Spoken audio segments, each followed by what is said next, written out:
could switch off the power during the opening ceremony, which would be watched by an audience of around 1 billion people. One person involved describes contingency plans being put in place with the clock ticking. Officials say they were confident they could have dealt with the threat. Even though it never materialised, the episode does highlight growing concerns over the possibility of cyber attacks against parts of the critical national infrastructure on which daily life depends. Councillors in Milton Keynes are being accused of pressurising officers into cutting corners over Wolverton Station's revamp at a cost of millions of pounds. That's the view of several former employees in reports and emails seen by BBC Three Counties Radio. Our political reporter Paul Scoynes has more. The project should have cost just over £300,000, but it's ended up at nearly £3.5 million. Former officers who had senior roles in the scheme said they were put under political pressure to complete the project quickly against their better judgment. It meant they didn't have the time to rigorously check the costs of the redevelopment of the station. Hitchin residents are questioning a new scheme giving parents of local school children free town centre parking. In a bid to cut congestion after the expansion of Samuel Lucas School, parents will be issued with permits to park free for 2 hours. A year after the Olympic torch lit up the streets of Beds, Herts and Bucks, our sports team are retracing the route to see how the London Games inspired local people. You can hear reports today and tomorrow from Jeff Doyle and Luke Ashmead as they cycle more than 150 miles on the anniversary of the torch relay and examine the sporting legacy. Speaking of sport, because they can. Andy Murray wasn't the only sportsman to end a personal wait for success on home territory yesterday. The World Championship leader Sebastian Vettel of Milton Keynes-based Red Bull won the German Grand Prix. The weather dry, hot and sunny with a top temperature of 29 degrees Celsius, that's 84 Fahrenheit. Get the latest news and sport online at bbc.co.uk/Three Counties. Catherine. Yes? Give us your best Judy Murray impersonation, please. Hey Andy, what about my hug? He ignored her. He ignored his mum. Did you see that? The girlfriend, who, let's be honest, is an 8. He's a 5. Got a very, very brief look in. His mum got nothing. Morning, this is Iain Lee, BBC Three Counties Radio. It's nice weather, isn't it? Sunday for me was proper summer Sunday. My 2 young lads running around in their pants, in the garden, chucking water at me. Perfect! Oh, we were having water fights. I was not in my pants, don't worry. I was naked. No, I wasn't. I'm never naked. Hate it. But it was fun. So there's a slight sparkiness, a little perkiness, a frisson about the show this morning. I don't know if it'll last beyond 6:20, but we're going to have a go. We'll see if we can take it up to 9. Lots coming up in the show this morning, as always. Be good to get your opinions on some of these. Cracking story. Going to bring you news of allegations that councillors in Milton Keynes put staff under so much pressure to deliver big building projects that corners were cut and there were large overspends. And when I say large overspends, I mean large overspends. Murray Mania has hit the United Kingdom. But are you as excited as everyone else seems to be? Has Andy Murray's win left you feeling a bit... And parents at a school in Hertfordshire are being given permits to park free during the school run at a multi-storey car park. But local residents have called the scheme in Hitchin unfair and a waste of money. Well, is the school run a nightmare where you live? Isn't it great driving around during the school holidays, like at sort of 8 o'clock in the morning and, I don't know, 3:30 in the afternoon? Because you save about, 15, 20 minutes sometimes. Facebook.com/BBC3CR. You can send me a text, 81333, start your text 3CR, or you can give me a call, 08459 455 555. Across Beds, Herts and Bucks. This is BBC Three Counties Radio. And before we start, just a bit of sad news this morning. Unfortunately, Justin Dealey has returned from his holiday, so we'll be hearing more of this. Oh, I'm gonna get myself a cheesy crumpet. It tastes really cheesy and good. So I can only apologise in advance. Now, it's been alleged that councillors in Milton Keynes put staff under so much pressure to deliver building projects. Some corners were cut and there were large overspends. Well, that's the view of several former employees in reports and emails seen by BBC Three Counties Radio. I'm joined now by our political reporter, Paul Scoins. Paul, what's being suggested here exactly? Well, Ian, this particularly relates to the rebuilding of Wolverton's train station, and that has now come in at more than £3 million over its original budget, which was just over £335,000. Hang on, sorry, the original budget was £335,000. It's come in £3 million over that. It has, yes. Wow. And bear in mind that budget originally was 10 years ago. Things obviously have changed in that time in the financial climate, and also, of course, there have been various different changes to the project. A more probably accurate budget was around 3 years ago when they were looking at £2 million. So even then it's still gone £1.5 million over that. Now, there was a report into all of this debacle, if you like, in March of this year, a sort of a backbench committee of the council which looks at all of the decisions it's made critically, if you like. And at that meeting discussing the report, it was alleged by some councillors that they'd been pressure sort of put on officers of the council, those sort of the people who actually do the work, if you like, by councillors to speed it up. Some allegations being made about it being pushed forward to try and get done before an election. Now, the committee wanted to know more about that, so it went to some of the former employees of the council who'd been closely involved in the project and asked them if it was, quote, if they were under, quote, a pressure to award the contract, start work quicker than would otherwise be prudent, and or highlight potential overspends, unquote. That's from an email from the head of the audit, internal audit, to the two people who'd left. And sorry to interrupt, you've seen these emails, have you, Paul? Yeah, that's right. I've been past these emails and have actually spoken to both of the former officers as well. And the response is pretty clear. They say there was pressure. In one of the emails, quote, significant pressure, said one of the employers, and another said to deliver high-risk projects with reduced finances. They'd said that pressure was exerted to get on with the project, quote, against the better judgment of officers. And they said that they were aware of emails of others telling them to get on with work too.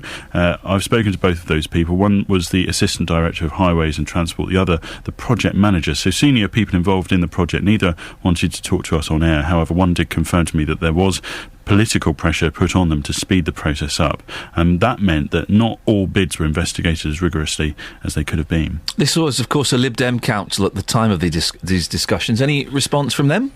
None officially. I have spoken to one of the people who perhaps was sort of quoted at. There was a Labour press release about this last week, which we sort of had a look at, and they named, or they didn't name, they referred to one of the ward councillors in Wolverton.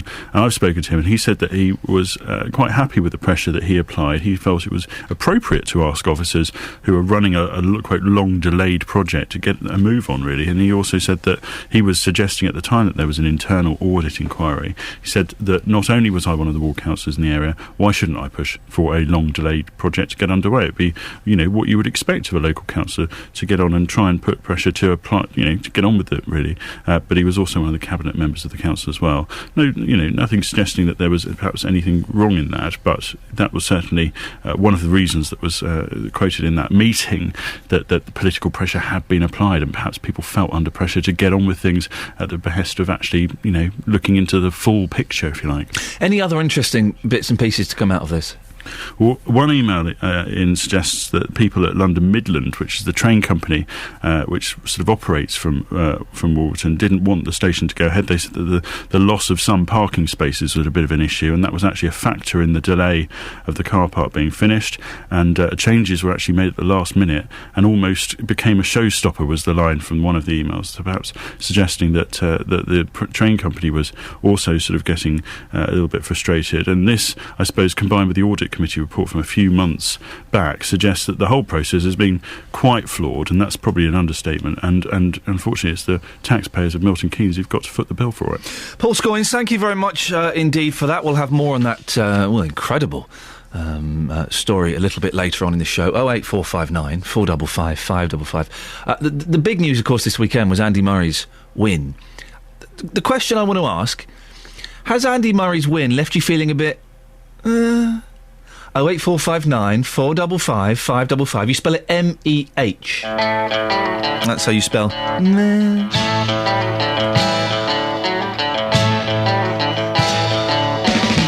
The local rock group down the street is trying hard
is literally a song.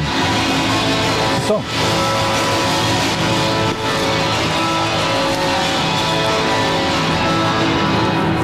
Should we do the front pages? Won't take long. Andy Murray. There we go.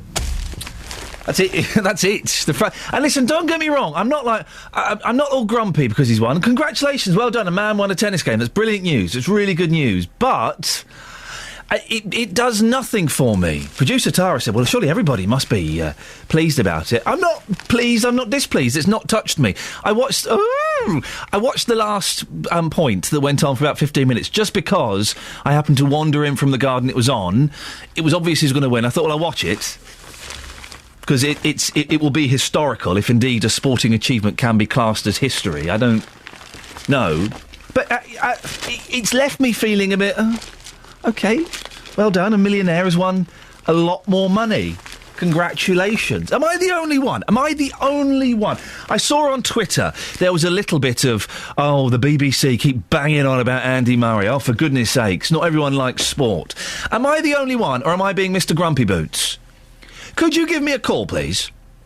08459 455 555. Got a text here, Julie Morris-Smith, who makes nice tiffin. Iain, you've really got in for Andy Murray, haven't you? Don't be such a misery. Last week you were convinced he'd lose, and today you think his victory leaves us feeling a bit blur. Not blur, meh. No, it was a great match and a fantastic achievement. So sort yourself out, and feel proud we finally won Wimbledon. Well, Julie Morris-Smith, we didn't win Wimbledon. And by the way, when Scotland get independence, what does that mean for us? It means nothing. Travel news for beds, cards and bugs. BBC Three Counties Radio. Good morning. Now, major roadworks are starting off in Dunstable today, taking place across the summer. Pointers Road is closed for major reconstruction works and repairs. It's shut between the A505 at the Pointers Road roundabout by the Tesco there and Wheatfield Road and Ports Avenue at the Woodside Industrial Estate. So it's right on the Dunstable-Luton border. It's likely to cause some delays on the diversion route and through Houghton Regis, Dunstable and probably Lucy Farm and Luton as well. Access to homes and businesses is going to be maintained, but effectively the road's going to be shut off now until mid-September. The diversion takes you down the A505, Boscombe Road and Ports Avenue. Speed Centre's not picking up any delays so far this morning. Everything moving well on the M40 and the M25, even through the roadworks there. And on the trains, it's a bit of good news first off. We did have a signalling problem at King's Cross Station earlier this morning, but First Capital Connect have got that sorted quite quickly, and trains are running to and from Stevenage now with no problems. Adam Glynn, BBC Three Counties Radio. Thank you, Adam. More from him in 15 minutes. Right now it's 6:17 or thereabouts. It's Monday the 8th of July. I'm Iain Lee. These are your headlines on BBC Three Counties Radio. Friends, family and supporters of Andy Murray have been celebrating late into the night after he became the first British tennis player to win the men's singles trophy at Wimbledon for more than 70 years. Councillors in Milton Keynes are being accused of pressurising officers into cutting corners over the Wolverton station revamp, leading to a multi-million-pound overspend. In sport, Red Bull's Sebastian Vettel has a 34-point lead at the top of the Formula One Drivers' Championship after winning the German Grand Prix for the first time. The weather today in Beds, Herts and Bucks, dry, sunny, hot, with similar high temperatures to yesterday. Maximum temperature is 29 degrees, that's 84 in old money. Coming up, I'm sorry, Justin Dealey is back. I'm disappointed. BBC Three Counties Radio.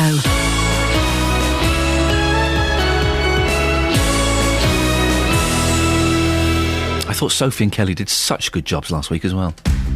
Who can forget this time last year? I'm looking down on Gail Ems running through central Milton Keynes. The Olympic torch relay lit up Beds, Herts and Bucks. When you had that flame, it was you. In the whole of the world, you had the Olympic torch in your hand. Today and tomorrow, we'll be cycling the torch route and speaking to people involved in the sporting legacy. What we need to do is work very, very closely with the local clubs and schools to start to develop the sport at grassroots. Follow us throughout the day and find out just how the Olympics inspired sport for all of us. As soon as it started, we signed up and done it on the first day. Three Counties Sport, cycle the Olympic torch route. Today and tomorrow, here on BBC Three Counties Radio.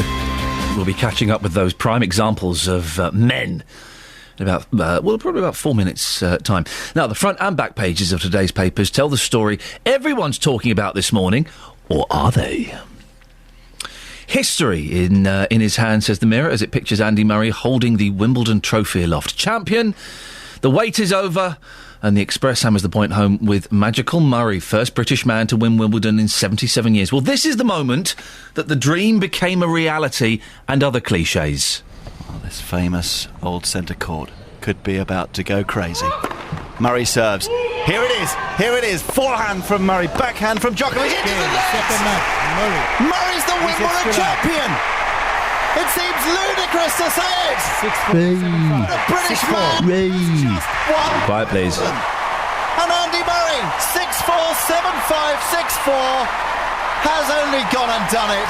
I don't hate him. Please don't think this is Murray hatred because of his anti-English comments a few years ago. It's none of that. It's just left me feeling a bit... Well, Justin Dealey has returned from his holiday looking like a salmon, and this has been his first assignment. Good morning, JD. Justin!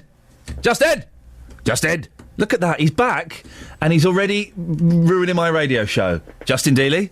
No, he's not there. You see what I mean? Isn't that awful? What a charlatan. We didn't get this last week with Solaria. We certainly didn't get this last week with Kelly Betts. 08459 455 555. Is he there?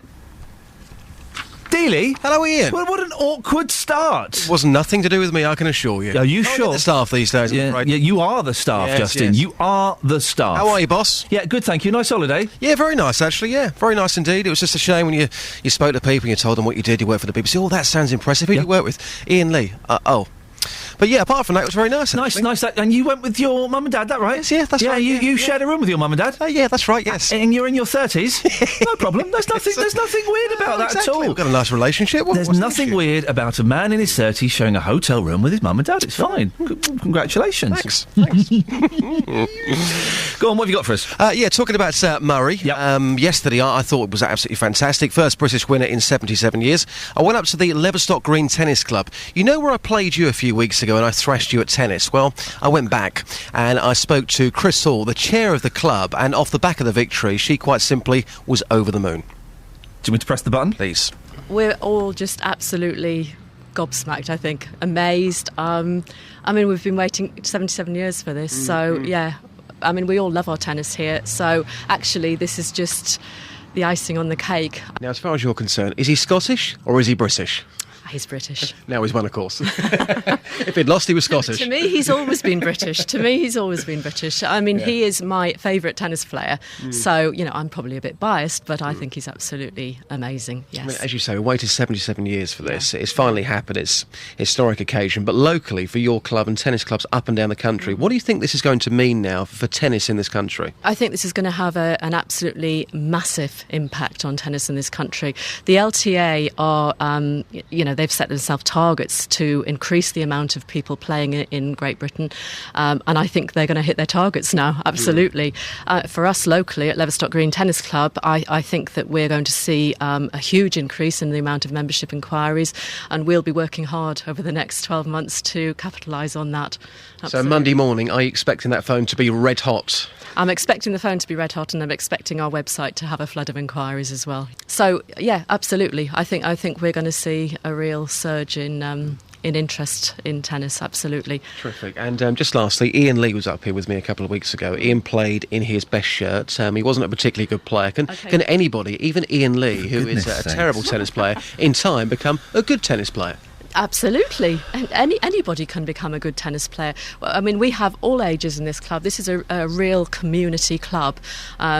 Yes, we've had children start here when they've been 3-4 years old, and they're now performance players, and that's the coaching that's available here. So absolutely, there's huge opportunities within Leverstock Green Tennis Club. You're buzzing. I'm going to stop that there. Sorry, I don't need to hear the end. Absolutely ridiculous. Justin, listen, can you do me a favour this morning? Yeah, of course I can. I'm trying to find people who are feeling a bit about Andy Murray. I've got Andy Murray.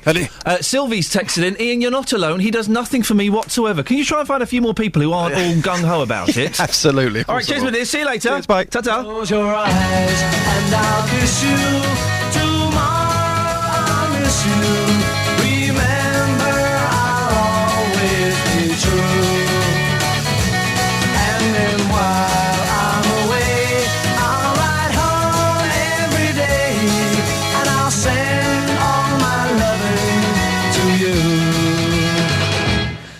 I'll pretend that I'm kissing the lips I am missing and hope that my dreams will come true.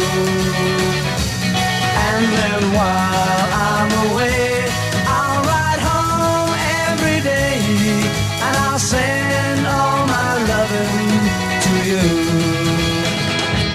All my loving I will send to you.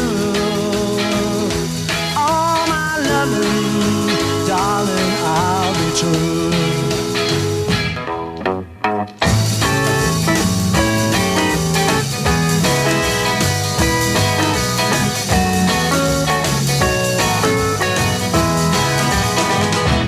Close your eyes and I'll kiss you. Tomorrow I'll miss you. Remember, I'll always be true. And then while I'm away, I'll ride home every day and I'll send all my loving. That's a fun song to sing harmonies to, isn't it? I won't do it now, there's no need. But now listen, no yellow jerseys up for grabs, but our intrepid sports team of Jeff Doyle and Luke Ashmead, that's what they do, are on their bikes to ride the length of the Olympic torch relay route, 12 months on from the wave of pride and passion which swept across the nation. Well, Jeff and Luke will spend the next 2 days stopping at towns along the route to speak to volunteers, legacy leaders, Olympians and aspiring Paralympians, as well as other people involved in sport. And they should be on the line now. Good morning, gentlemen. Good morning. Where exactly are you and what's going on? I have no idea where I am and I'm not really sure what's going on. Now listen, Luke, Jeff I know can do this. Jeff is fit, Jeff is buff, I'm worried about you, Luke. You're not a well man. No, I am a very well man, you cheeky so-and-so. I'm absolutely fine. I went out the other night, did 11 miles, just like that. Yes, that was a pub crawl though, Luke. That doesn't count. That was actually walking and I had beer in my hand. What's happening this morning? Let's over that. Well, we are actually outside Bedford International Athletic Stadium now, surrounded by cyclists who look very professional at the moment, and it's a bit of a worry because we're going to be cycling with them up to Cotton End. There's a whole host of them from the cycling club, and you've got to keep up with them, Luke, because you're doing the first leg. Yeah, the Bedfordshire Road Cycling Club are here. They've assured me that they're going to go at my pace, which means they're going to be going quite slowly, and I have to say, in this first leg. So the first leg, Bedford to Cotton End, and then throughout the day, Cotton End to Letchworth, Letchworth to Stevenage, Stevenage to Welland, Welland to Hatfield, Hatfield to St Albans, St Albans to Hemel, Hemel to Luton. So that's the plan. Now then, somebody else has joined us, haven't they, Luke? Yes. And it's somebody very special. It's Iva Barr, who has done so many marathons. She probably can't remember how many you've done, can you, Iva? And tell us, first of all, how old you are. I should be 86 in October. We're not meant to ask you that, are we? But we've got to. I don't care. No, don't bother me at all. No. Well, 12 months ago today, you were just a little further round that corner, waiting to start your leg and carry the torch here. What was it like? It was just amazing. I couldn't believe it. And of course, when I did the little bit and got here, there were hundreds of harriers and other folk all lined up here and all across the road. It was pouring with rain. Oh, it was a terrible day, but it was just absolute magic. I had no idea that the torch would cause such a buzz. Because, it went on for ages after that. I got called into schools and talked to the children, and they all had their photograph taken. While I was here, I didn't get away till nearly 2 o'clock because people were, well, can my children be photographed with the torch? There was a little baby, 6 months old, fast asleep. His dad said, well, I'll explain it all to him when he gets... And, the children were... Well, they were absolutely fascinated by the whole thing. And they were really trembling. Don't know what they thought this torch was going to do, but they were so excited. It was wonderful. It gripped the whole nation, didn't it? It gripped us locally and it gripped the whole nation. It did. It was just incredible. I just had no idea what was going to happen, really, or that it was going to be that exciting. Ivor, where's your bike? Where's your bike? I didn't bring my bike today. I don't think I could keep up with these lovely, fit-looking young athletes. Look at them all. I know, I've been looking at them and it's making me scared. You will be fine. Yeah, somebody has to be at the back, that's my place. Oh, thanks. Ivor, thanks very much. I appreciate that. It's lovely to see you, Ivor. Yeah, it's lovely to see you. Thanks for taking the time to come out here and talk to us this morning. Talk to anybody. Do you think we'll be okay? You'll be brilliant. You'll have a wonderful day, all of you. Fantastic stuff. Ivor, thanks very much for coming to join us. Thank you for asking me. Are you nervous, Luke? Look at those fine athletes to our right-hand side. Yes, I am. I am a little nervous, but I've got nervous energy and I'm very much looking forward to it. Mark and the whole of the club are going to look after me, no doubt. I'm looking at a picture of both of you gentlemen on Twitter. Yes. Look, why are you wearing gloves? And why are you both wearing jerseys? It's summer out there. And you both, it has to be said, you both look like Greg Wallace from MasterChef. Both of you doing this photo.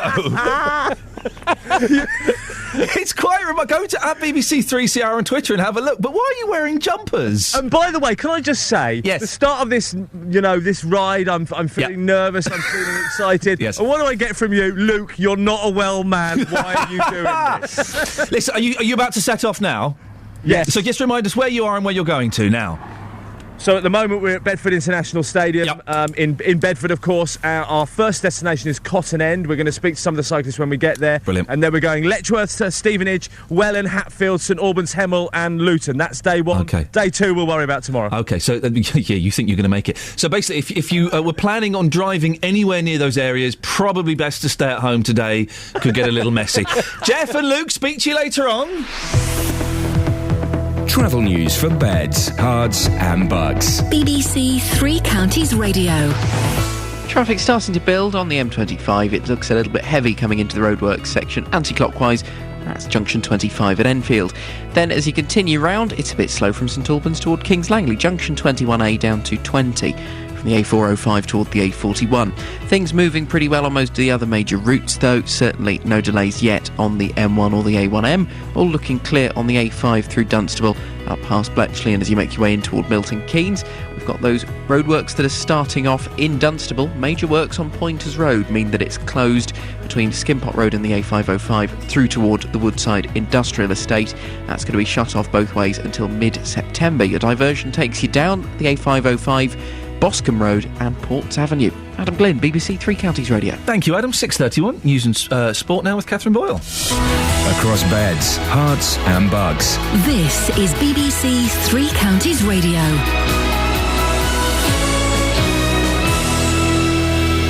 Good morning. The headlines. Friends, family and supporters of Andy Murray have been celebrating late into the night after he became the first British tennis player to win the men's singles trophy at Wimbledon for more than 70 years. Councillors in Milton Keynes are being accused of pressurising officers into cutting corners over the Wolverton station revamp, leading to a multi-million-pound overspend. And questions are being asked in Hitchin about a new scheme giving parents of local school children free town centre parking. Three Counties Sports. BBC Three Counties Radio. For the first time in 77 years, Britain has a men's Wimbledon champion. Murray serves. Here it is. Forehand from Murray. Backhand from Djokovic. Murray's the Wimbledon champion. It seems ludicrous to say it. 6-4, 7-5. But a British man has just won Wimbledon.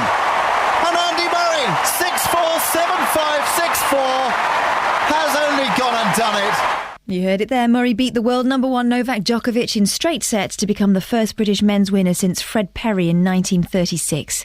And Murray wasn't the only sportsman to end a personal wait for success on home territory yesterday. World Championship leader Sebastian Vettel of Milton Keynes-based Red Bull won the German Grand Prix. To have so many people the whole weekend cheering for you, and then especially once the flag came out to cross the line first, and to see on the way in the support, especially around turn 7, there were so many people. It's a little bit like a stadium there, so try to obviously take it all in and enjoy that, and that's something that I think hopefully one day I can tell my grandchildren. The Lotuses of Kimi Räikkönen and Roman Grosjean were second and third. Lewis Hamilton faded from pole position to finish fifth. However, Red Bull were fined £26,000 after a loose wheel from Mark Webber's car hit a TV cameraman in the pit lane. He suffered a broken shoulder and cracked ribs. In football, Watford played their first pre-season friendly in Italy yesterday and won emphatically. The Hornets beat Val Venosta 5-0. And MK Dons play their first pre-season friendly tonight. They'll take on St James's Gate in Ireland. And that's your latest news and sport. I'll be back with more at 7 o'clock. Across beds, hearts and bucks. This is Iain Lee. BBC Three Counties Radio. Morning. We'll be following Luke and Jeff this morning as they cycle Well, they follow the route of the torch relay. We'll speak to them in about 50 minutes' time. Coming up in the next 30 minutes of the show, we'll be talking about autism. We'll be talking about school parking and the school run. Is it a nightmare where you live? And I'm asking this morning, and please don't think this is me doing one of those negatives. Oh, Andy Murray. Oh, what an idiot. Oh, I hate him. It's not at all. I'm having virtually no feelings about the gentleman. Just my producer this morning said, oh, nobody could have failed to have been moved by the... with pulling that face, nobody could have failed to have been moved by Andy Murray's win. I kind of went, well, I failed to be moved. I felt nothing, really. You know, well done. But did Andy Murray's win leave you feeling a bit meh? Julie's texting in again. I think we're having an argument. Julie, call up. If you want to have a fight, let's do it mano a womano. Huh? Iain, I get the Scottish thing about Andy Murray, but we don't excel much in sport. He was decent enough to refer to his win as a British one. Beggars can't be choosers. You might be a misery, but you do make me chuckle. I'm not a misery. I take great offence at that. I'm full of the joys of spring this morning. It was a little bit too hot, if I'm completely honest, but I'm miserable. How dare you?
Morning, Iain Lee, BBC Three Counties Radio. If you want to give me a call this morning, you can. 08459 455 555. I've just sent a very unpleasant message from Catherine Ball. Some of the things that happen here at BBC Three Counties Radio really would make you shudder. Parents in Bedfordshire who've been campaigning against the closure of a specialist unit for autistic children have had some good news. It's a story we covered last week, and now it appears that the Autistic Spectrum Disorder Facility at Lincroft Middle School in Oakley has won a reprieve. The school is run by the Sharnbrook Academy, which says the level of need of many of the pupils is too great for a mainstream school setting. Well, we can speak again to Kate Barnard, who has children at the unit. Morning, Kate. Morning, Ian. Kate, what is the latest development? Because last we heard it was probably going to close. Yes. We had, I had an email on Friday from the Secretary of the Governors saying that at the Governors' meeting on Thursday, they decided they were not going to proceed with the proposal to close the unit. So just remind us, let's go back a bit. What were their reasons for suggesting they were going to close the unit? Well, as you said, they were suggesting that the level of need of children was too great for a mainstream facility, that they didn't have the room for the children, they wanted the classrooms back, and they didn't want our children there anymore. OK, well, that's quite a definitive set of reasons. What's made them change their mind? Well, I think a number of things. One was that the reasons that they gave weren't actually true. The level of need of the children wasn't too great for a mainstream setting. Educational psychologists, experts in the area had deemed that those children should be in that type of provision in the first place. And none of the children met the criteria for a specialist school. So really, there is nowhere else suitable for them to go. I would imagine that you can enjoy a short breath, minor victory, but you're not resting on your laurels. Is that right? Absolutely not. This is the second time in a year that provision has been under threat. Right. Second time in a year that the parents have had to fight to keep it open. And it's extremely wearing on us and on the children. So we're really looking for some reassurance now that this isn't going to rear its head in another 6 months. Because our children deserve an education, a suitable education, and we shouldn't have to fight tooth and nail for their basic rights. Still meeting with local MPs, Alistair Burton and Richard Fuller this week, and what are you hoping to get out of them? We're meeting with the MPs, the school and the local authority. We're looking for the school and local authority to show more willingness to work together in the interests of our children. That's what we're looking for. And we're looking for an apology to our children, really, for having put them through this again. And when you got the email saying that the school was going to remain open, how did you feel, Kate? When you clicked on that and it opened, what was going through your mind? Incredibly relieved. I can't tell you the relief I felt. We've spent 2 months emailing, writing letters, looking up legislation, harassing people. So it was a great relief to see that. Obviously, we haven't had an official statement yet. All we've been told is that they're not proceeding. So, well, that's great news, Kate. Listen, thank you very much for joining us, Kate Barnard. And I guess it goes to show that sometimes we were talking about this last week as though it were a lost cause. The decision had been made. Kate was going to have to teach her kids at home. But, well, it just shows that if you keep on keeping on, then sometimes it makes a difference. Shall we have a look at the front pages? It's tennis. I mean, that's it. You know a lot of the newspapers have got, the Mail, for example, free inside, glorious picture pull-out souvenir, plus Murray victory poster. Is there anything more pathetic looking than a poster that's made from a newspaper? It's not glossy, it's a newspaper poster. You see them in windows and you think, oh dear, the souvenir poster. Andy Murray, Wimbledon champion. It's not even a particularly good picture. He looks like Tim Henman in that picture. Doesn't he look like Tim Henman there? He's got shades of the Henman. Does anybody, and I can say this because I know my granddad used to, no longer with us, but I know he would have. Does anybody collect those souvenir pull-outs from newspapers? I bet the Express have got one as well, have they? Yeah, there we go. Well, it's a souvenir edition. Special reports and pictures. Does anybody collect those souvenir editions of newspapers? I don't think they do they? And also, here we go. Here's something for you, right? Yes, when was it? Saturday, the women's final. Someone remind me of that gentleman's, John Inverdale, that was it, wasn't it? The sports commentator. Made a rather rude comment about Patoli, the lady who won Wimbledon, saying something along the lines of, once she won, do you think her dad ever told her she wasn't going to be much of a looker? Right. Now, he said this on Radio 5 Live on the BBC, right? In 2013. It wasn't 1976, it was this weekend he said it. And of course there was a furore, and it caused outrage, and everyone was like, oh, this is disgusting. And of course it's disgusting. It was a ridiculous thing. If you listen to the rest of the quote, you can kind of see where his head was going, but it was still completely inappropriate and completely wrong to bring her looks into this, OK? And the girls in the office, producer Tara, Catherine Boyle, were going, yeah, it was disgusting. It was disgusting. Then, in their next breath, did you see Bradley Cooper? Oh, my God, he looked awful. His head's so tiny. He looks all shrivelled. Bradley Cooper, of course, the famous Hollywood actor, was and Gerard Butler were at the men's final. How is it acceptable to go from one breath criticising John Inverdale, virtually burning their bras in the office? Oh, it's disgusting. Oh, and they were really genuinely angry. Then to go, oh, did you see Bradley Cooper? Oh, doesn't he look old? His face is all shrivelled. Yeah, you're right to look embarrassed, producer Tara. You sexist so-and-so. We're not just pieces of meat, you know. Travel news for beds, cards and bugs. BBC Three Counties Radio.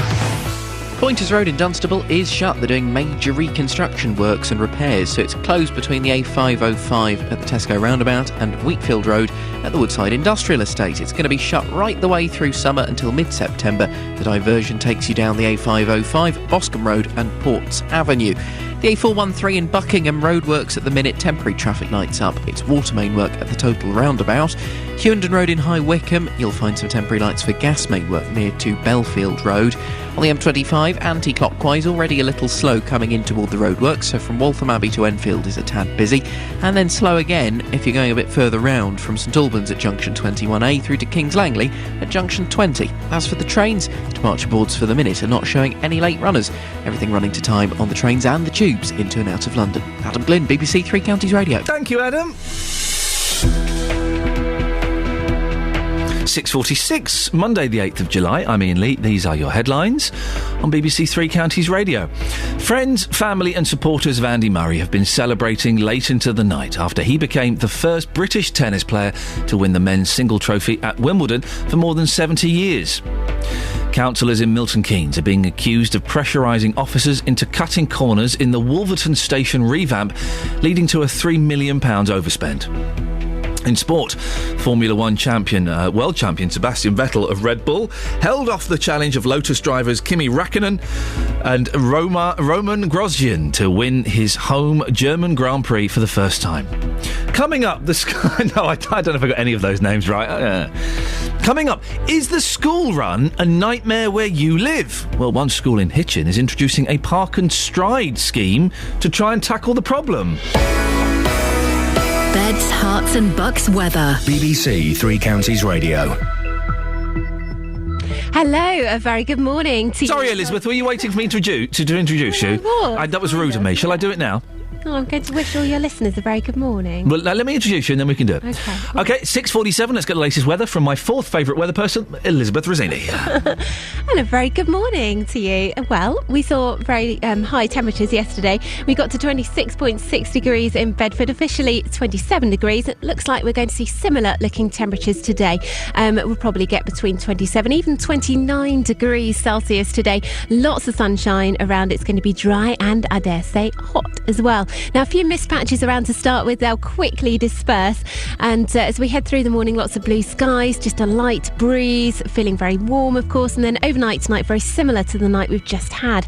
A few mist patches forming into tomorrow morning. Temperatures dropping towards the low to the mid-teens, really. So an uncomfortable night, I dare say, for some.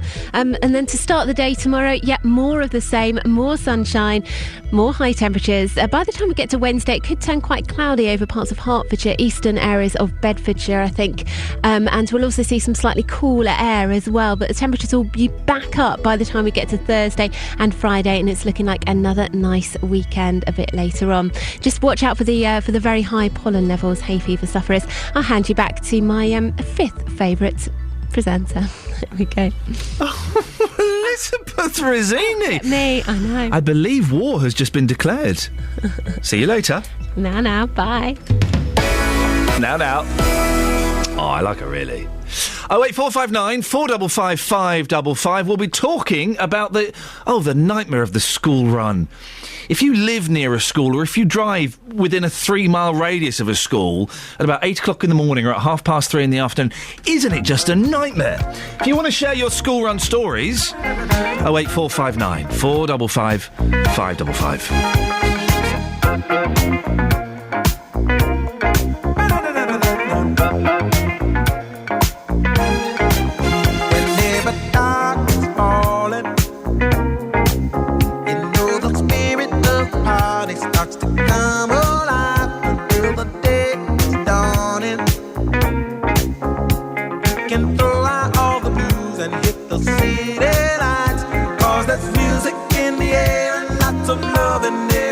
So give me the night.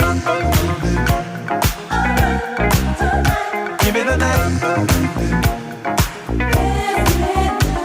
The key action.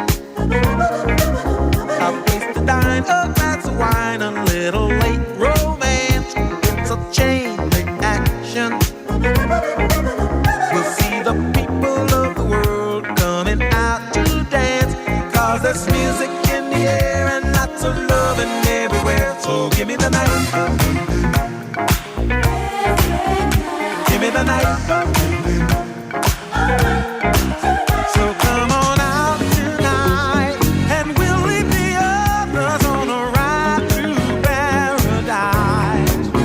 And if you feel alright, then we can be lovers. 'Cause I see that starlight look in your eyes. But don't you know we can fly? Just give me the night. Give me the night.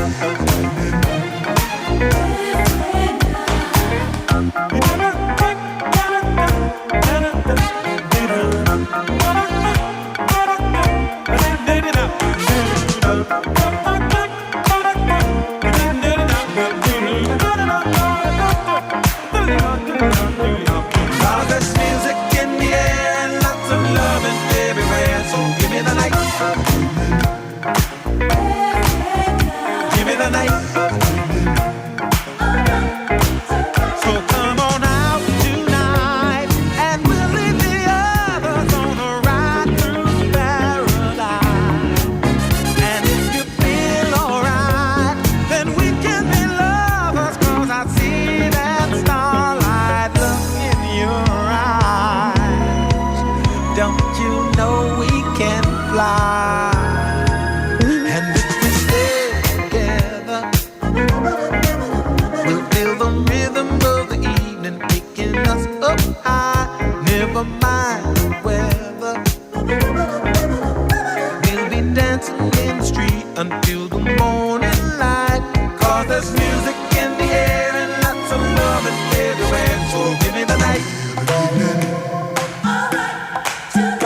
Give me the night. Give me the night.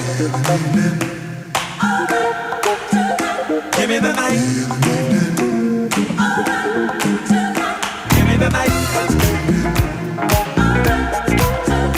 Give me the night. Morning, this is Iain Lee, BBC Three Counties Radio. Did you have a nice weekend? Wasn't the weather great? Maybe a little bit too hot, but it was wonderful. I had a fantastic weekend.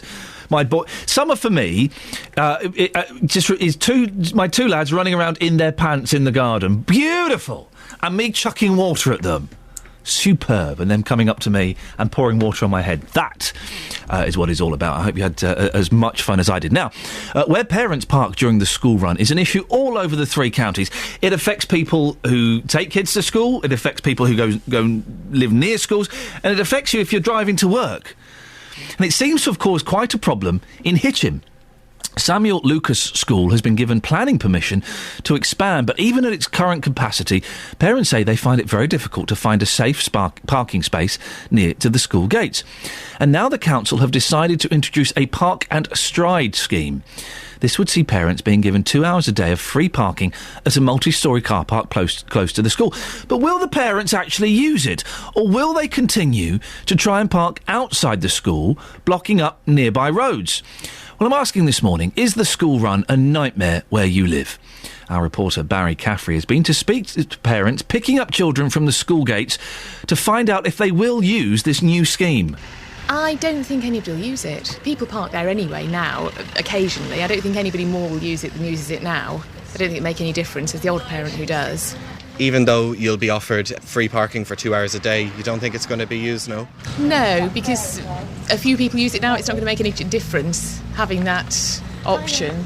I don't think I would use it because, to be honest, then you have to cross this road and it's a hectically busy road in the morning. So no, I don't think I would, to be honest. What is it like at the moment then? Are you just going to continue to try and find a space around here? Because even where we are now, it's very congested. Yeah, I think so because, I've got a small child as well, so then to drag both of them across a road and to the school, it'd just be impossible. But, at the moment, it's ridiculous, absolutely ridiculous. It's just, there's ladies that have to come here just after 2 to get a parking space. I think if it was brought in, they should really advertise it and probably make parents use it. And if they do come in here, they should kind of be deterred, literally, from driving in here. I think anybody that lives around here, really, that can walk should walk, really, to be honest. So you're one of the few that I've met so far walking. Do you think too many people are driving too close to school? I definitely do. I'm sure that there's a lot of people who drive unnecessarily around here, for sure. Well, Councillor Tom Brindley is portfolio holder for Transport on North Hertfordshire District Council. Joins me now. Morning, Tom. You heard there, mixed response. A lot of people saying they won't be using it. Well, we can't make people use it. We can encourage it. I think it does need to be advertised. It needs to be offered as a safe alternative. I think that generally we would always say if you can walk anyway, don't use your car at all. That's got to be the best route. And the school, I'm sure, will have a travel plan which will cover these points.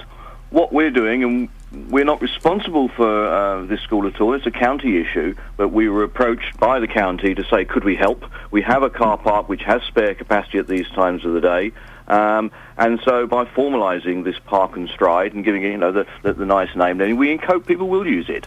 And we're really pleased to be partnering with the school and with the county in this initiative. How far away is the car park from the school? I think once you've parked, we're only allowing people this time to park on the upper level, which is the one that's empty. So I have to be honest, I haven't walked it myself. I would think it's no more than about a 5-minute walk. Okay. So it's close enough. It's good exercise. It's covered for the first part, and then yes, it's outside. But this is England, and we put up with the weather the rest of the time. I think a short walk from the car park to the school, and there are crossings and crossing points, so yes, although there are roads to cross, there is a safe walking route there. People are lazy, aren't they, Tom? People are lazy. They're too lazy, and I think you should, if you can, get your kids to walk a bit of the distance to school. But people are lazy, and if it's bad weather, or if they can't be bothered, or they're a couple of minutes late, they're just going to drop them off outside the school, aren't they? Is it really going to have any difference, Tom? I hope it does. As I say, all we can do is to offer the facility and encourage it, and leave it to the wisdom and sensibility of parents to look after and get their children to the school in the best and safest way. But it's a free country. We're not going to force them to use it. The school can't force them to use it. It can encourage. I encourage them to use the park and stride. I think we're very pleased that we've been able to help in this way, and let's wait and see. We've said initially we put these permits in for a year. We will review it after that and see whether or not it's been successful. And if any time during that period we can find better ways to advertise it and encourage usage, then we will be very happy to do that. Tom, thank you very much indeed. Tom Brindley, there is councillor. Kind of think if it's not going to be forced upon them, it's sort of pointless, isn't it? Really? Oh, I agree. They should set their alarms 15 minutes earlier. then there wouldn't be such a rush. And I do think there was a thing in the paper a couple of weeks ago that the school kids should be dropped off a few hundred yards from the school, at least, to make them walk a little bit more, get a bit of exercise. 08459 455 555. Give me your school run nightmare stories, please. If you've got... Oh, we'll have that in a bit. Let's go and get the travel, shall we, with Adam? Travel news for beds, cards and bugs. BBC Three Counties Radio. Cheers, Ian. Slowing up on the M1 southbound, looking a bit busy from the Luton Airport spur at junction 10 toward Redbourne at junction 9. A bit slow on Lynch Hill as well, past Whipsnade, eastbound, coming toward the A5. Anti-clockwise M25, slow moving from Waltham Abbey to Enfield, so that's as traffic makes its way into the roadworks, where you've got the 50-mile-an-hour speed restriction. That's from junction 25 round to 23 at the A1M. Once beyond there, it slows up again from St Albans toward Kings Langley, and it's slow from Maple Cross to the M40 as well, junction 17 to 16. Some short delays as you make your way into London through Boreham Wood on the A1, Stirling Corner toward Apex Corner. Adam Glynn, BBC Three Counties Radio. Thank you, Adam. Nick's texted in. I definitely wasn't moved by Murray. No interest whatsoever in him or tennis. Well, did Andy's win leave you feeling a bit... Here's the news. On FM, AM, online and digital radio. This is BBC Three Counties Radio.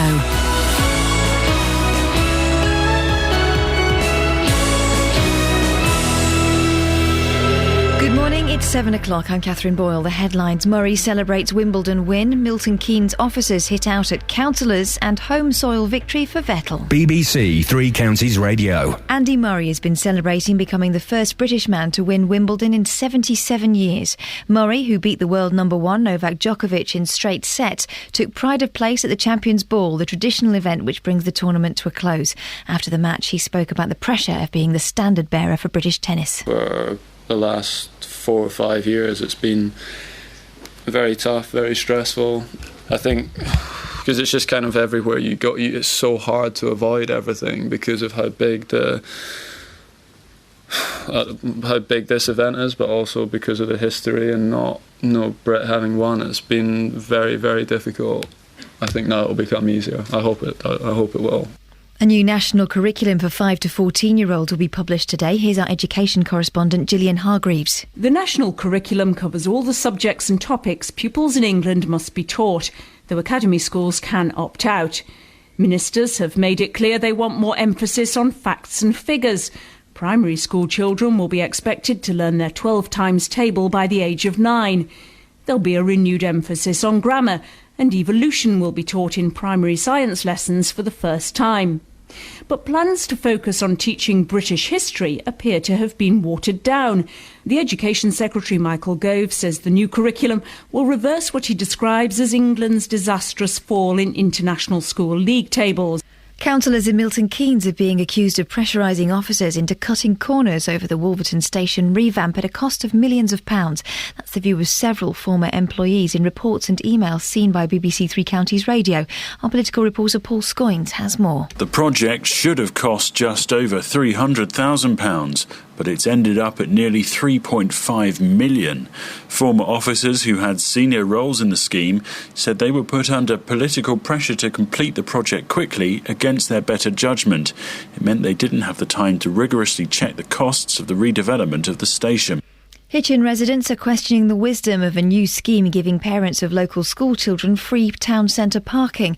In a bid to cut congestion after the expansion of Samuel Lucas School, parents will be issued with permits to park free for 2 hours. A year after the Olympic torch lit up the streets of Beds, Herts and Bucks, our sports team are retracing the route to see how the London Games inspired local people. Jeff Doyle and Luke Ashmead are cycling more than 150 miles, and Luke should be currently somewhere between Bedford and Cotton End. In sport, Sebastian Vettel has a 34-point lead at the top of the Formula One Drivers' Championship after winning the German Grand Prix for the first time. The Red Bull driver and reigning world champion finished ahead of the Lotus pair, Kimi Raikkonen and Romain Grosjean. And the weather, dry, hot and sunny with a top temperature of 29 degrees Celsius. That's 84 degrees Fahrenheit. Get the latest news and sport online at bbc.co.uk/3 counties. 6 times 4. 6 times 4 is 24. 7 times 8. Oh, stop it. I don't like it. I don't like it. 9 times 3. A lot. Don't ask me any more questions. Well, no. I'm going to... Listen, the reason I'm doing I'm this... really, really bad at maths. Really bad. Well, I'm not bad at maths, but I panic. 4 times 3. Stop it. That's 12. 12, I know. 9-year-olds are going to be taught to their 12 times table. Good, they can help me. I mean, what are you, 42 now? And you... and you... Not quite. Yeah, not quite. You can't do it. I can do it, but 11 times 12! Stop it!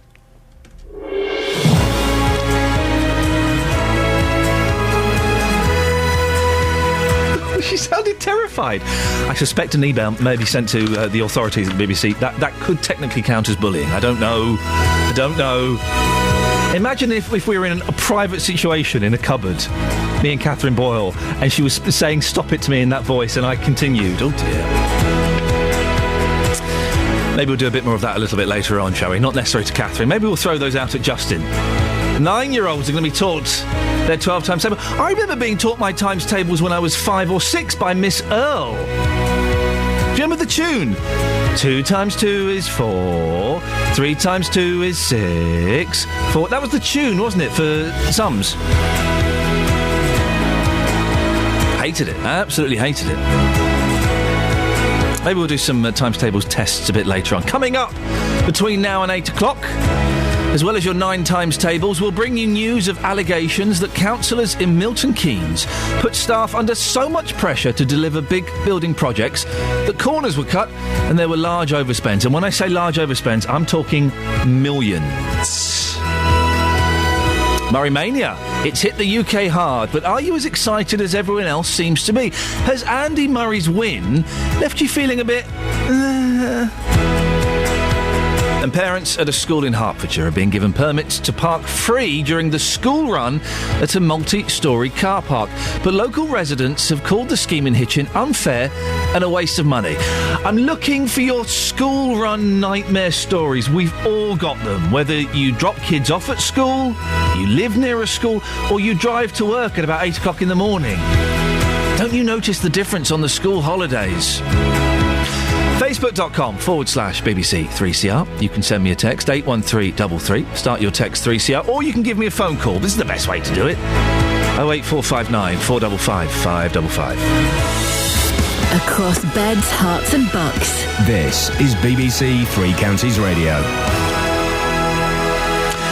Now, it's been alleged that councillors in Milton Keynes put staff under so much pressure to deliver big building projects that corners were cut and there were large overspends. Well, that's the view of several former employees in reports and emails seen by us here at BBC Three Counties Radio. They relate to the rebuilding of Wolverton's train station, which has now come in over £3 million over its original budget of £337,000. Peter Marland is leader of the Labour opposition in Milton Keynes and a Wolverton councillor. Joins me now. Morning, Peter. These emails we've seen suggest there was pressure put on the officers to get things done quickly. What do you think went wrong? That's a very good question. Good morning. There has been an audit report already into this, and it was quite clear that in April 2011, pressure was put on somebody to make a decision to go ahead with the project when budgets weren't properly in place and the project was, let's say, underfunded. And unfortunately, it's run over time, over budget, and the taxpayer's been left with a massive bill. Some people might argue, Peter, that it is sometimes you need to put pressure on, don't you, to get projects completed. Otherwise, we wouldn't get anything done. Is that fair? That's absolutely fair. But the question is clearly what's correct pressure and what is undue pressure. And these emails that you may have seen say undue pressure. I think it's entirely right to ask, as a councillor, what's happening. Why isn't this project being done? But it would be completely inappropriate to say, get this project done because there's an election coming, or get this project done because it needs to be done so I can be re-elected. It's a question of what is undue pressure, really, and that's why we needed an inquiry external to the council to pick up whether it was undue pressure or whether it was correct pressure. So do you think that that's the reason behind all of this, that people wanted this project pushed forward to ensure they would be successful in an upcoming election? I mean, ultimately that's a serious allegation, and that's what you've just suggested. I'm just trying to clarify that. I haven't suggested this. It's a clear suggestion from one of the previous officers in one of the emails, and therefore we need an investigation to see if this claim is valid or if it's groundless, but we can only do that by having an external investigation that looks at these emails and this whole project with a fresh pair of eyes, because ultimately it's the taxpayer of Milton Keynes that's having to pick up a huge bill. If we have an external investigation, the taxpayer is going to pick up another huge bill, aren't they? That will cost a lot of money. But unfortunately, the capital spend in Milton Keynes on infrastructure is a huge part of our budget, and therefore we need to know what went wrong, and we need to know that it won't go wrong in the future. Now, is that the way to do these things, though, Peter? To throw more money at a situation that's already cost a lot of money? Will the people of Milton Keynes be happy with that? I think that what the people of Milton Keynes want is to know why a project went wrong, why they're picking up a £2 million bill, and that they won't have to pick up a similar bill in future. Without that investigation, without knowing what went wrong, how do we know the next time a project comes along that we won't have a massive overspend? It's happened 4 or 5 times now on big projects in Milton Keynes. It's not just the station. There's things like Secklow Gate and there's things like Giles Brook where the taxpayer's been left to pick up a bill. We don't really know what went wrong. Is there a systematic problem in Milton Keynes? And therefore we need to know what went wrong. So are you suggesting, Peter, that there is potentially a fundamental flaw in the way that Milton Keynes has been run over the past few years, and that money on this project, the Wolverton Station and other projects, has been wasted? I clearly think that there's that view, and that's why we need that external investigation so we can turn around and say things are now being done right, or that things are systematically wrong and that the taxpayer won't be left with a bigger bill in future. Are you playing politics, Peter? I wish I was playing politics, but ultimately it's all about the taxpayer picking up a bill for things that we don't know what has gone wrong. Peter, thank you very much. Peter Marland, leader of the Labour opposition in Milton Keynes and a Wolverton councillor. I'm joined now by Phil Marsh, editor of rail.co.uk and currently writing a book about the history of the railways in Wolverton. He joins me in our Milton Keynes studio. Good morning, Phil. You've written about this mess. What strikes you about how it's turned out? Good morning, Ian. It's turned out very badly, and the council, like all councils, should not really get involved in projects involving Network Rail, because Network Rail is funded by taxpayers to the tune of £10 million every day. That's every day of the year. So why councils need to get involved in supporting Network Rail through infrastructure grants and taxpayers, local taxpayers' money, they just shouldn't do it. Why were the council paying for this station? The local people in Wolverton decided they wanted a landmark station that befits Wolverton's place in railway history. It's the longest continuously open railway works in the world, so therefore, and the first railway town in the world, so therefore it probably should have a decent station. However, things have changed, and since 1838 when the railway opened, Wolverton is now a commuter town, not a major intercity station. Had the money been spent on making the station Disabled Discrimination Act compliant, that would have been a far better way of spending money. Is it unusual for a station to cost this much? When I saw the original budget of £337,000, it did sound a little low to me. That's what you get for a basic off-the-shelf commuter station. That would have given you a ticket office, that would have given you hopefully some toilets, and that would have done. But because Wolverton, is a landmark place in railway history, the local groups, the community, wanted a bigger station. Now, going back, this looks like it's going to end up in legal, in the courts, looking at the 40-page council report. And the council, I have to say, have been very open with me. They gave me an hour of their time talking about it. So it is a systematic failure. I'm not getting into the politics of it because I don't do that. But rail projects are funded with a huge contingency of 40% in terms of time and money, and councils should not really get involved in these projects when at the end of the day they're going to hand the building or the asset over to Network Rail. Was it obvious, Phil, sorry to interrupt because we're running out of time, was it obvious, do you think, from the start that the plan was more ambitious than was expected, and it was going to run over time and over budget. Contracting in the rail industry is a nightmare, and if you look at people, if people look at the report, they'll see that 4 of the 6 contractors invited to tender pulled out straight away. Giving somebody 3 weeks to put in a tender, which they did before the design was finished, is a recipe for disaster. If you have an extension put on your house, you have an architect draw up the plans, then you go to tender, and there's no different to this project. Phil, thank you very much. Disaster waiting to happen. Phil Marsh there, editor of rail.co.uk. He's not a disaster waiting to happen. That's his reference to Wolverton Station. Well, later on in the show, I'll be speaking to the Conservative leader of Milton Keynes Council, Andrew Geary, to what he has to say about these allegations. Call 08459 455 555. BBC Three Counties Radio. Now, when I mention this Andy Murray thing, this isn't me. Quite often, occasionally on the radio, I will play devil's advocate, and I will say something to generate, phone calls on your interest. I don't want to give away too much behind the curtain, but sometimes I do. When I say that the Andy Murray win left me feeling, I'm not. This is genuine. I came in, producer Tara said, no one could have failed to have been moved by his win. All gung-ho as she sometimes gets. And I said, well, I wasn't moved. Listen, congratulations, well done. I wasn't moved by it. 08459 455 555 or facebook.com/BBC 3CR. Paul Maguire says, couldn't care less.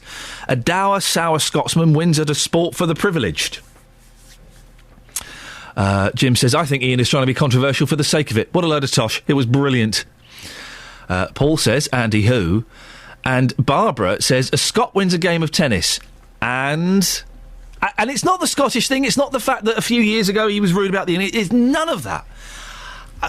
I just don't get it. I guess in some kind of way I'm glad that my boy was there. He was sort of dozing, but I woke him up. He saw it.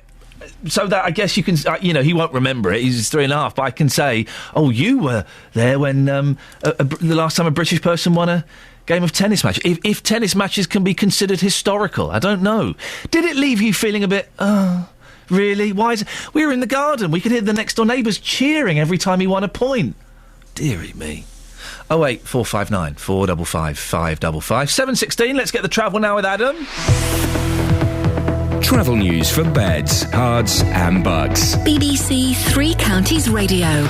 We have the closure of Pointers Road in Dunstable. This has now been shut, and it's going to be shut all the way across the summer through till mid-September while they do major reconstruction works. It's shut from the A505 at the Tesco roundabout down to Wheatfield Road and Ports Avenue at the Woodside Industrial Estate, and it means that traffic is going to have to divert along the A505, Boscombe Road and Ports Avenue.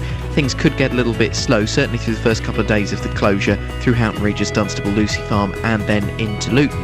At the minute, sensors not picking up too much of a problem. The M1 looking a bit slow though, from Flitwick at junction 12 down toward Redbourne at junction 9. Lynch Hill in Whipsnade looking a bit slow as well. There'll be 4540, coming down toward the A5. Things on the A5 looking reasonably good at the minute. No problems on the A1 as you come to the Black Cat roundabout as yet. A1M looking clear, but then the A1 into London through Boreham Wood is slow Stirling Corner to Mill Hill Circus. And you've got patches of short delays on the M25, Waltham Abbey to Enfield, St Albans to Kings Langley and Maple Cross to the M40, all on the anti-clockwise side. Adam Glynn, BBC Three Counties Radio. Adam, thank you very much. More from him in 15 minutes or thereabouts. Right, 7:17, it's Monday the 8th of July, I'm Iain Lee. These are your headlines on BBC Three Counties Radio. Andy Murray has become the first British man to win Wimbledon in 77 years. Milton Keynes councillors are being accused of forcing officers to cutting corners in the Wolverton station, leading to a £3 million overspend. In sport, world champion Sebastian Vettel of Red Bull held off the challenge of Lotus drivers Kimi Räikkönen and Roman Grosjean to win his home German Grand Prix for the first time. And the weather today in Beds, Herts and Bucks. Dry, sunny, hot, with similar high temperatures to yesterday. Maximum temperature is 29 degrees. Coming up, we'll be rejoining Jeff and Luke to see how they're coping on their Olympic legacy bike ride. 08459 455 555. BBC Three Counties Radio.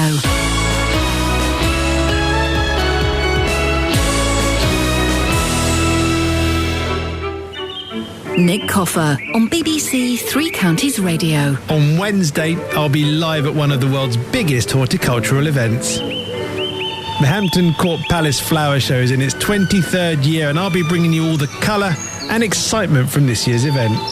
I'll be speaking to exhibitors from across beds, huts and bucks about their blooms and bulbs, and we'll all be learning about the difference between a Lathyrus odoratus and a Sinapis arvensis.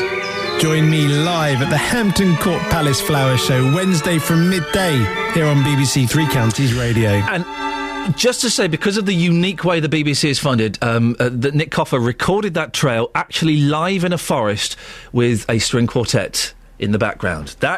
We can do it because you give us a load of money every year, and for that we are very, very grateful. Thank you very much indeed. More Tour de Force than Tour de France. Our intrepid sports team, these words have been written for me by Luke Ashmead. Our intrepid sports team of Jeff Doyle and Luke Ashmead are cycling the length of the Olympic torch relay route, 12 months on from the wave of pride and passion which swept across the nation. One of my first gigs for BBC Three Counties is in St George's Square in Luton when the torch came that way, and I was surprised how many people turned up. It was busy, wasn't it? Even grumpy old me got quite excited by it. It was that motorcar driver, what was his name? Hamilton was there. Well, Jeff and Luke are ready to get saddle sore as they spend the next 2 days stopping at towns along the route to speak to volunteers, legacy leaders, Olympians, Paralympians, as well as other people involved in sport. Now, if technology is on our side, I can flick this switch and we can hear them. Morning, Jeff. Morning, Luke. Morning. How are you feeling? You're still alive. I'll have to say, I was moved by Andy Murray yesterday. I was moved from the couch to the kitchen to get another beer. Yay! Ba-bum-bum-cha! Yeah, that's right. Whereabouts are you now, chaps, and what's happened so far this morning? We're actually outside the Bell pub in Cotton End. Oh, hang on a minute. For goodness, I see how this is going to work. There's a theme here. So Luke has done the first stretch from Bedford to Cotton End with the help of Bedford Cycling Club. There was a little peloton going on, actually. It was very nice. And Luke did very well, actually, I've got to say. Although you did manage to lose the children who turned up especially. Could I just apologise to... let me just check the names again. What were the names? James and Imogen Bayliss. Now, Ian, James and Imogen Bayliss turned up to show me their new bikes. They're getting into cycling. What did Ashmead do? I went away so quick, I left them behind and they're not able... So the names of the children that are missing, Luke, so we can put out a search for them. James and Imogen Bailey. OK, so if you've seen a James and Imogen Bailey on bicycles, then please do give us a call, 08459 4555. Hopefully you can reunite them with their parents at some point this morning. Naughty Luke, naughty Jeff. No, terribly. And I am joined by Mark from the Bedfordshire Road Cycling Club, who's gathered a group here to join us. So far, so good, Mark? Very good. I was warned you were going to go extremely slow, but you didn't. Leaving the kids behind, as we'll never let you ever forget. But no, enjoy the day today. You got a fantastic day for it, good conditions. I know you've wimped out the big hill. Yeah, and I've left that to Jeff. I mean, we're here to look a little bit at the legacy of 2012 and the torch relay, indeed. And 12 months ago, the torch came through this patch. Well, as a cycling club, have you seen, interest? Have you seen people getting involved because of the games? A lot. Well, this year we've had loads more people take up time trialling and cycling in general, so we've really tried to push cycling in the community, and we're seeing people of all abilities come and join us, which has been fantastic. Long may it last. Now we're also with the school headmistress to my left-hand side, Karen, from Cotton End School. Hello. Good morning. Good morning. How were the Olympics for your school, and what happened afterwards? Was there a drastic improvement, then more participation from the children? Lots more participation in lots of sports activities for the children. We had the opportunity to go horse riding, which is something that the children have continued to do since then, and a lot more focus on sports tournaments in the area. And can you remember this time last year when the torch came through Cotton End? Yes, I think it's a day we'll never forget. And presumably all the kids came out from the school? They did all come out from the school, and they actually ran the route behind the torch. So that was part of the legacy, and then the Olympics and the Paralympics was almost the second step. Absolutely, yes. They've had a fantastic time, and we've got some of the flags from the Olympic Village coming down to create some shade sails in our playground. Good stuff. Fancy cycling with us? Wouldn't mind. Got a lot of work to do though. Very busy head teacher. Now we've got a few heading over to Letchworth with us as well this morning. In Alison, to join us from Bedford to go to Letchworth has come from Letchworth. Yeah. That's commitment.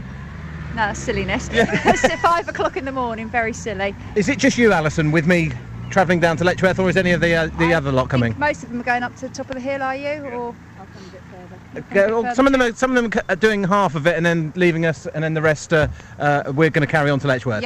Yep. Good stuff. Every cyclist here has a story. Medal winner. Tell us a bit about yourself. Tell us your name. It's Jill. And what do you do? I mean, you're cycling here with us today, but you do all kinds of competitions as well. I'm mainly a triathlete and a duathlete, so I've got 3 World Championships this year to contend. So I've got 1 gold medal this year, so I've got 2 more to come. So this is nothing to you. This is just a little cycle out, no problem. It's a bit of fun on a Monday morning. Yeah, Monday morning. Bits of fun. We've got a world champion in our midst, Luke. What are we doing here? I have no idea. All I do know is that I did about 5.5 miles there, about 5.5 miles. You've now got a stretch that's nearly 16 miles to get to Norton Common in Letchworth. That's our next location. See how this works, Ian? He does 5 miles, I do 17. Why are you not riding together, you wimps? I wasn't going to flag up this inconsistency, but why are you not just riding side by side? Hold on a minute. You earlier on called me not a well-looking man. There's a lot of concern about you, Luke, in the office, if I'm honest. Get out of it! He did quite well, actually, on that first leg, Ian. He was way ahead of the others. So. Well, Jeff, the thing is, I'm not worried about you, because we've all noticed you have got very, very firm buttocks. but Luke, I do... I mean, is there a medical... I've lost nearly 3 stone in the last year. Is there a medical team on standby? You're such a wind-up, Merton. You really are. Right, we're going to have to head off, I think, for our next stop. We're off to Letchworth now, and hoping to get there for about 9 o'clock, aren't we? Something like that, I think, yeah. I don't know, I'm in the car, I'll just sit. He's in the car listening to Hearts as a result of my previous comments. So just very quickly, boys, what's your route, in case people want to keep an eye out for you? OK, from here, Cotton End, we're going to Letchworth into Stevenage, Stevenage to Welland to Hatfield, Hatfield to St Albans, St Albans to Hemel, and then Hemel to Luton. And this next stretch, what are we on, the A600? A600. Sort of through Shefford and through... I think we're going to head through Ireland. I mean, it might be up to Alison, because Alison will know the way. Dead Man's Cross? Dead Man's Cross, That sounds about right for us. Yeah. Dead Man's Cross, Live Man's very cross. Boys, listen, lots of fun. Jeff Doyle and Luke Ashmead. If you see them, don't knock them down. Beep and say hello and give them a little wave and cheer them on, please. It'll be very nice for them, I'm sure. We'll speak to them in about an hour or so's time. Now, how would you react to a terrible tragedy in your family? Well, the father from Bedfordshire is remembering his murdered 15-year-old daughter by organising free self-defence classes for teenagers. David Peate's daughter, Megan Lee, was stabbed to death by her boyfriend, and we spoke about this a little bit last week, and he now hopes to reduce the risk of a similar attack happening again.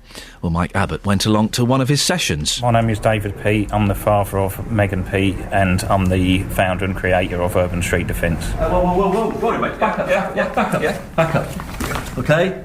Block, control, strike, release the weapon. Basics work, OK? We've had a good turnout, just under 30 people, and hopefully they've all learnt something and they can take something away from it, and if anything does happen in the future, they can use what they've learnt to good effect and stop themselves getting injured or attacked in the future.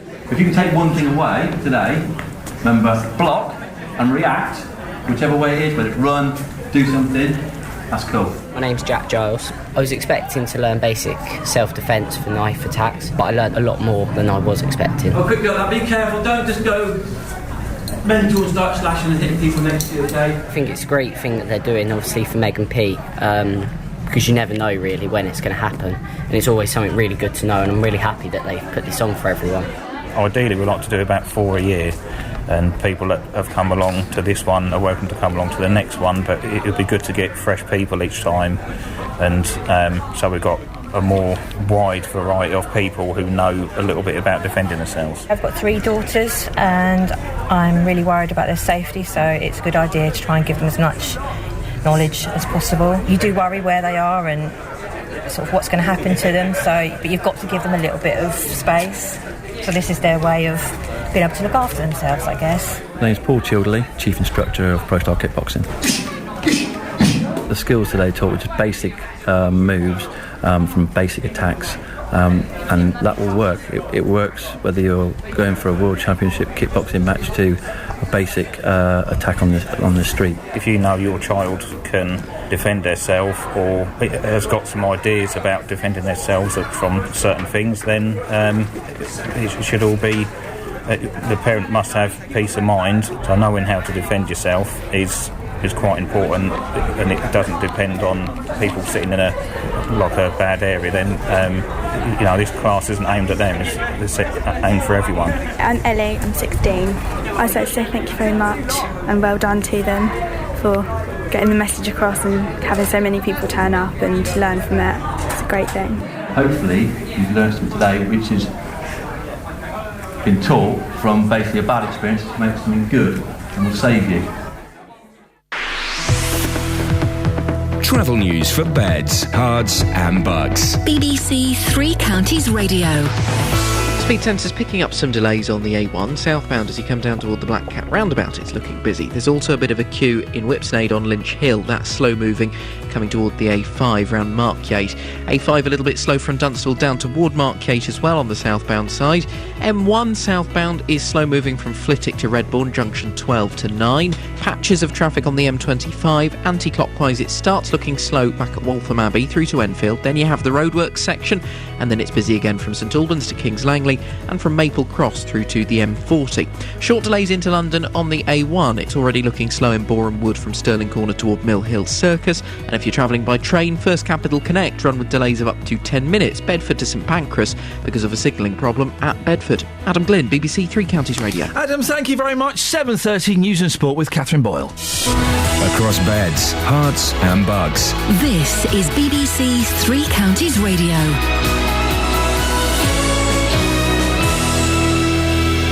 Good morning. The headlines. Andy Murray's become the first British man to win Wimbledon in 77 years. Milton Keynes councillors are being accused of pressurising officers into cutting corners in the Wolverton station revamp, leading to a £3 million overspend. And Hitchin residents are questioning the wisdom of a new scheme giving parents of local school children free town centre parking. Three Counties Sports. BBC Three Counties Radio. Friends, family and supporters of Andy Murray have been celebrating his Wimbledon success late into the night. The 26-year-old earned his place in history yesterday when he became the first British man to lift the men's singles trophy for 77 years, beating Novak Djokovic in straight sets. At a press conference afterwards, he was asked if he always knew he'd achieve his dream. No, I didn't always feel it was going to happen because it's incredibly difficult to win these events, and I don't think that's that well understood sometimes. It takes so much hard work, mental toughness to win these sort of tournaments. So it takes so much hard work to happen. make these judgments and mental judgments. I played the tennis and I didn't kiss my mum. The world champion Sebastian Vettel of Milton Keynes-based Red Bull has won his home German Grand Prix for the first time. Here's James Allen. Fought off a determined attack from the Lotus pair Kimi Räikkönen and Romain Grosjean to triumph in Germany. It was a thrilling tactical race, which got away from pole sitter Lewis Hamilton from the start when he lost the initiative to Vettel off the line. His Mercedes toiled in the high temperatures and he rolled in fifth, one place ahead of Jenson Button, who had his most competitive weekend of the season for McLaren. Vettel now leads the Drivers' Championship by 34 points over Fernando Alonso, who finished fourth today. Red Bull have been fined £26,000 after a TV cameraman was seriously hurt. A loose wheel came off Mark Webber's car after a pit stop and struck the cameraman, leaving him with a broken shoulder and cracked ribs. Britain's Chris Froome retained the leader's yellow jersey after stage 9 of the Tour de France and now has a 1 minute and 25 second advantage over Alejandro Valverde. Ireland's Dan Martin won the stage. Today is a rest day. And in football, Watford played their first pre-season friendly in Italy yesterday and won emphatically. The Hornets beat Val Venusta 5-0. And MK Dons play their first pre-season friendly tonight. They take on St James's Gate in Ireland. And that's your latest news and sport. I'll be back with more at 8 o'clock. Email 3cr@bbc.co.uk. BBC Three Counties Radio. Right, next 30 minutes to show Andy Murray. And this isn't me being controversial or being spiky. I'm not, as you know, I'm not a huge sports fan by any stretch of the image. And the game yesterday left me feeling a bit... Do you agree with me? I'm not the only one, it turns out. I got a lot of abuse on Friday. I did watch a little bit, only because I had money riding on it. A little bit of the game between Murray and the giant pole. OK, so I watched a little bit of it. I did lose a bit of respect for Andy Murray. Did you see the bit when he was told the roof was going to be put back on? They're going to put the roof on. 20 to 9. OK. And Andy Murray went, "Oh, no, it's not fair. Oh, no, don't put the roof on. Oh, it's not fair. Oh, no, Mum, don't put the roof on." And I just thought, you miserable... It's like a 12-year-old being told that the Xbox is being turned off unless he goes and tidies his room. "Oh, no, don't turn me Xbox. I didn't want to tidy my room." I just thought it was awful. I thought it was childish. I thought it was awful. I thought he was a spoiled brat, and I thought he was disrespectful to the judges. And I tweeted this. Oh, the abuse I got. It was a flippant comment before I went out for my supper. The abuse I got some strong swear words. Yes, the strongest. I got horrible hashtags invented about me. It was disgusting. Only because I said, this is pretty much what I said, any respect I've had for Andy Murray, I've lost since he whinged like a 15-year-old girl and disrespected the officials. "Oh, no, don't shut the roof. It's not fair. It's not fair. No, Mum." It was awful. 08459 455 555. Has Andy Murray's win left you feeling a bit... Sorry, that was such a great rant. Oh, brilliant. You probably missed this on Friday when they shut the roof. It was embarrassing, "Oh, no, don't make me put my shoes by the front door. No. It was awful, Dealey. Well, I'm glad he did it just to get that rant from you, which was 10 out of 10. Highly impressive. Back to your best this morning, aren't you, boss? It's because you're back, Justin. I feel I have to prove myself. Now, listen, of course, Andy Murray, front page of all the newspapers. He won Wimbledon. The first British, and we have to specify this, the first British man to win Wimbledon in 77 years, because who was the last Brit to win Wimbledon? Go on, tell me. Virginia Wade. Oh, Virginia Wade, of course. I think in 1977, thereabouts. Lovely. About all the sevens, you see. Numerologists be having a field day about it. Now, you've been speaking, haven't you, to young tennis players in Hertfordshire? Absolutely. I went back to Leverstock Green Tennis Club, where I thrashed you a couple of weeks ago. Now, a lot of people are very passionate about this. I've been talking there to young kids. You know, potentially in the future, they could be the next Andy Murray. They were very excited yesterday. This is what happened. Carl, you're 14 years old. Andy Murray's just won Wimbledon.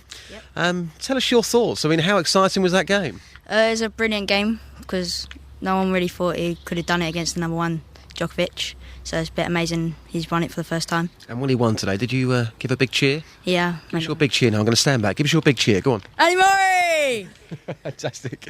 And is he Scottish or is he British? Both. What's your name? Alfie Rushton. And how old are you, Alfie? I'm 12 years old. 12 years old. And what got you involved in tennis in the first place? Because a lot of 12-year-olds, of course, play football, not tennis. Yeah. So why tennis for you?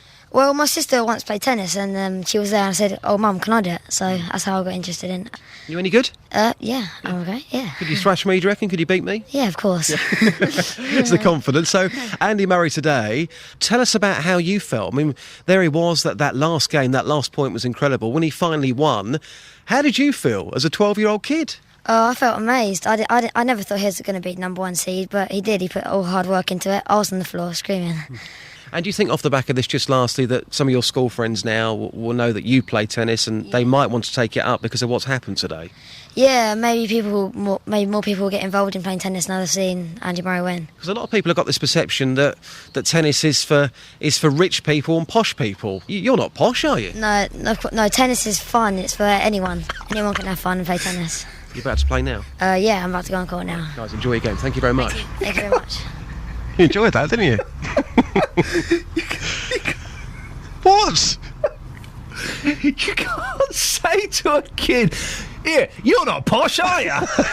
You can't do that. I'm asking him the question that I would ask somebody who's 32. I don't talk down to kids. It was fantastic, Alfie, wasn't it? It was brilliant. He's not posh. He's They were excellent, and well done them for embracing it and having fun doing it. Now, the thing I asked you to have a look into this morning, Justin, was this feeling. Are there more people like me who feel a bit meh, or is the whole nation filled with pride at this multi-millionaire tennis player winning even more money? Oh, it does doesn't surprise me, I have to say. You know, yesterday, a historic moment, the first male British winner in 77 years, and you've come in this morning and you've got the ump. That doesn't surprise me, but I think it is fantastic for the game. I think it will make a big, big impact. But yesterday in Hertfordshire, today I'm in Luton. I've been asking people the question you've been asking, which is rather weird.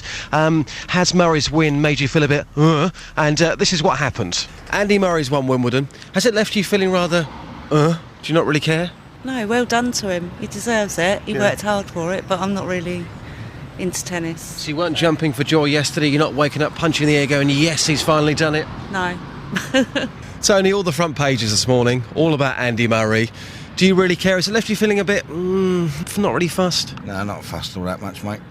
It's not my cup of tea. He don't like us if we lose at football, the English. He wants us to lose, so why should I want him to win? So as far as you're concerned then, a Scottish man has won Wimbledon, not a British man? Yeah, definitely.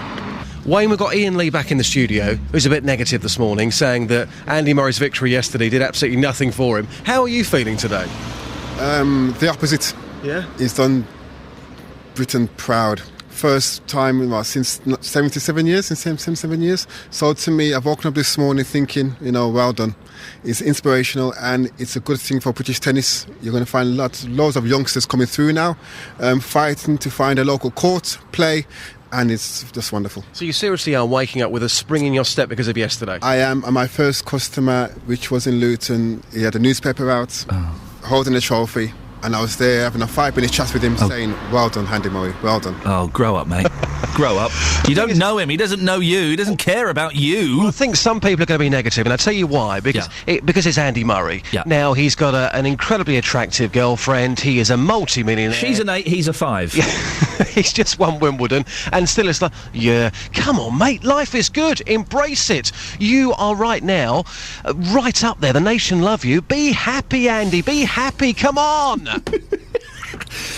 Justin, listen, I appreciate that. Thank you very much. 4 times 6. 4 times 6, that would be 6, 12, 18, 24. 9 times 3. 9 times 3, 9, 18, 2, 2, 2. You put me on the spot there. 9 times 3, 18 plus 9, that would be 27. Justin, would you do me a favour? I couldn't do it if you threw it at me. Can you do me a favour? There's a story in the paper today about kids learning their times tables. Can you go and see if the people in Beds, Hearts and Bucks are any good at their times tables? Yeah, now the last time we did this, we asked 6 times 6 and it took, 7 attempts to get the correct answer, so it should be fun. 41? No, 6 times 6 is 36.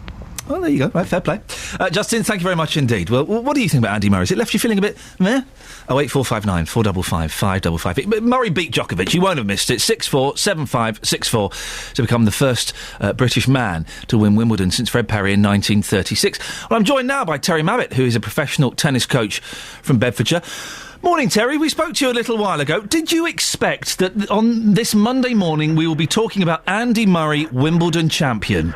No, I didn't, but the guy did it incredibly well, didn't he, yesterday? He did it in straight sets as well. Even with my limited knowledge of tennis, that's quite an achievement, isn't it? Well, it's a major achievement when you're beating the world number one in straight sets. I think if you could have got some very good odds before the match yesterday, that Murray would win in straight sets. I think all of us would have taken a win in 5, 4, anything, and to get it in 3 sets was just wonderful. A lot of commentators yesterday saying that Djokovic was struggling because of his he had a semi-final game that lasted for it went on for hours, didn't it?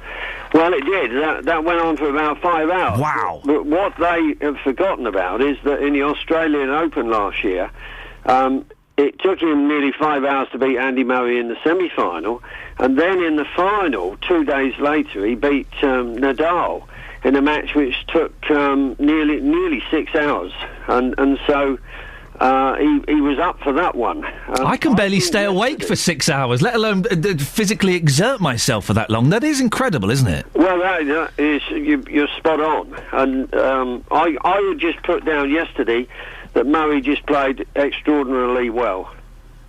Is this, is this Murray at his peak? Is he going to continue winning? Is there a chance he could become the world number one? Oh, definitely. I would say in the next in the next 12 months, Murray is going to be world number one. I think he's at the age of 26. He's got another 4 or 5 years right at the top level. The guy's incredibly competitive. He will want to win all the Grand Slam titles. He's not won the Australian yet. He's not won the French Open. And dare I say, he'll want to hang on to this Wimbledon title next year.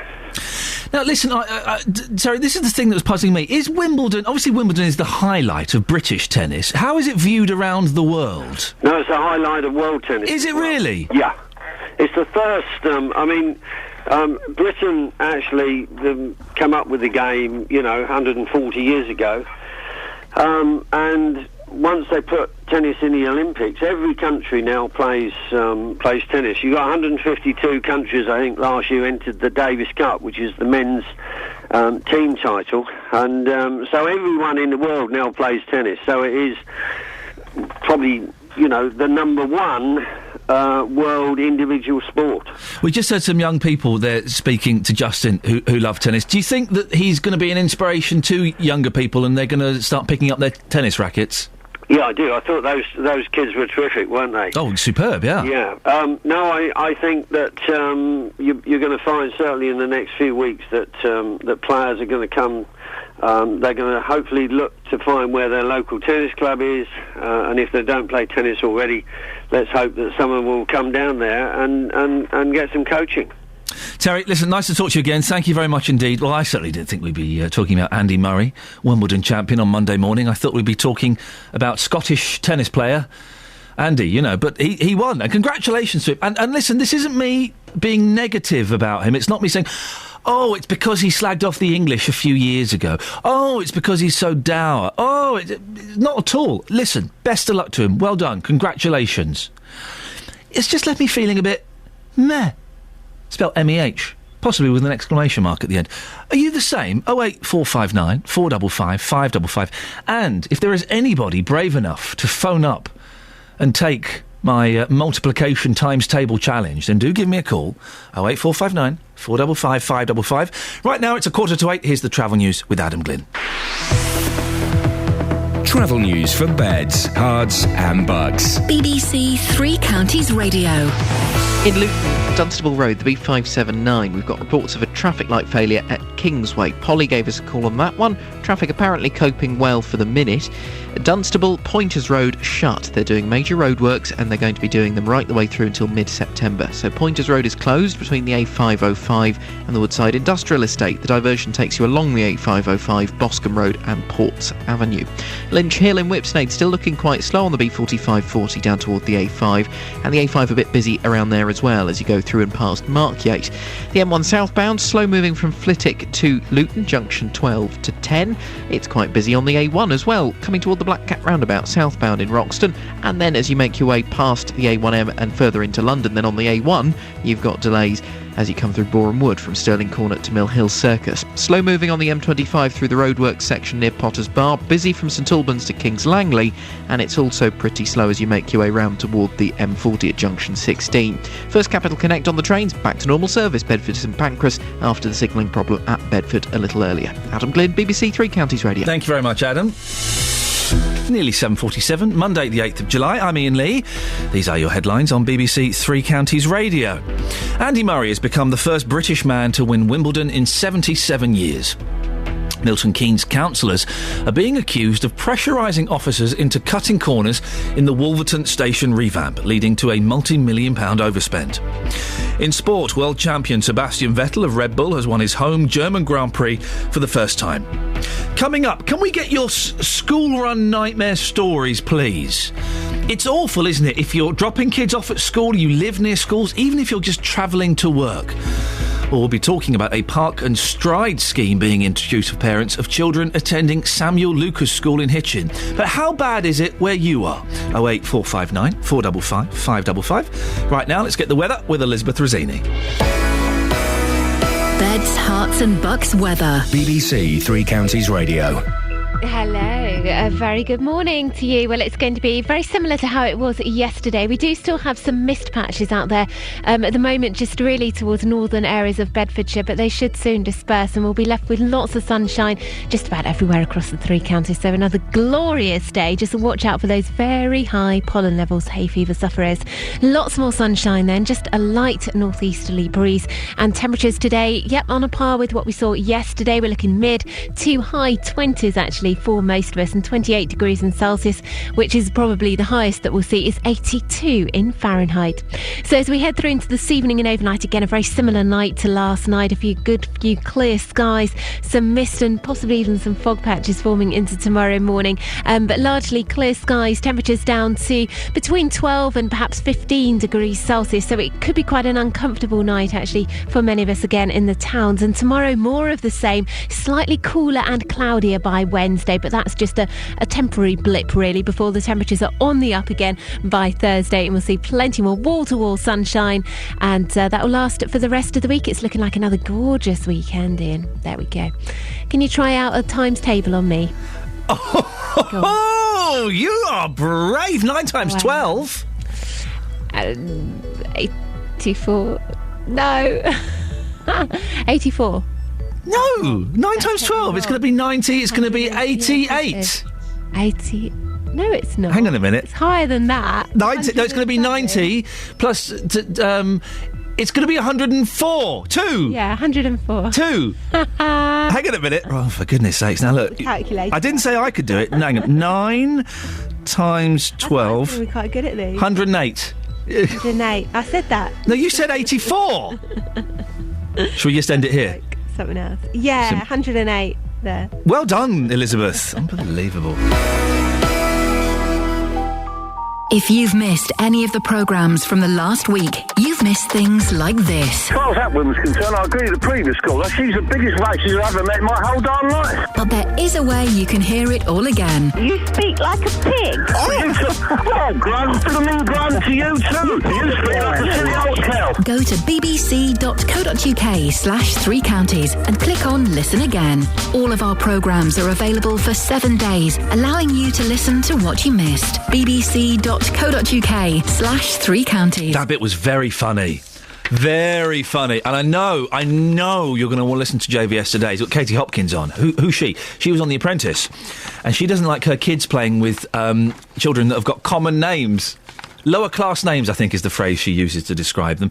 Dwayne, Chantel, Angel, Princess. Part of me kind of can see her point to a certain extent. She'll be on with JVS later on. It's going to be a cracking listen. Now, the school run. Is it a nightmare where you live in the three counties? Today, we've been talking about a park and stride scheme being introduced for parents of children attending Samuel Lucas School in Hitchin. The scheme is a condition as part of the County Council's approval of plans to increase capacity at the school. It'll see parents being given permits to park free for 2 hours at a multi-storey car park. But local residents say people won't use it, and some think it's an unfair use of taxpayers' money. Well, our reporter, Barry Caffrey, has been to speak to parents picking up children from the school gates to find out if they will use this new park and stride scheme. I don't think anybody will use it. People park there anyway now, occasionally. I don't think anybody more will use it than uses it now. I don't think it'll make any difference. It's the old parent who does. Even though you'll be offered free parking for 2 hours a day, you don't think it's going to be used, no? No, because a few people use it now. It's not going to make any difference having that option. I don't think I would use it, because to be honest, then you have to cross this road, and it's a hectically busy road in the morning. So no, I don't think I would, to be honest. What is it like at the moment then? Are you just going to continue to try and find a space around here? Because even where we are now, it's very congested. Yeah, I think so, because, I've got a small child as well, so then to drag both of them across a road and to the school, it'd just be impossible. But, at the moment, it's ridiculous, absolutely ridiculous. There's ladies that have to come here just after 2 to get a parking space.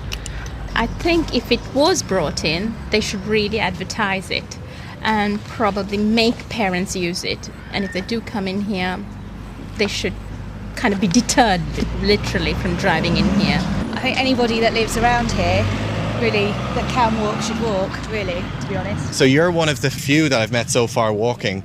Do you think too many people are driving too close to school? I definitely do. I'm sure that there's a lot of people who drive unnecessarily around here for sure. Well, Quentin Wilson joins me now, motoring journalist and columnist for the Sunday Mirror. Morning, Quentin. Morning. School run is a nightmare, whether you're a parent, you live near a school, or even if you're driving to work, isn't it? Yeah, I'm head of school run in our house, and it is the most stressful part of the day. And you've got to get there exactly the right time, otherwise you have to queue. And then if you park your car a quarter of a mile away, you come back, it's got a parking ticket. And then walking the kids across a busy junction, it is difficult. Now, this professor, John Ashton, who said, look, this could help cure the nation's obesity crisis, I think that's a bit strong. This was the thing last week, wasn't it, that he said we should all park a few hundred yards away from the school to help make kids walk a little bit more. And we'll make them so slim, it'll be wonderful. But, you know, we do that by stopping eating them rubbish, getting them to eat rubbish food. And this is, you know, if you're to have car parks, special car parks, this is going to cost an awful lot of money. What we do at our school is we have a kiss and drop. So you just slide out the school, kiss the child, they go, and you're gone in like 7 seconds. And that's really, really good. And things like 20-mile-an-hour speed limits need to be enforced. But the whole idea of having this infrastructure of special car parks where we all go and then walk our children, I mean, the congestion there will just be moved from schools to another place.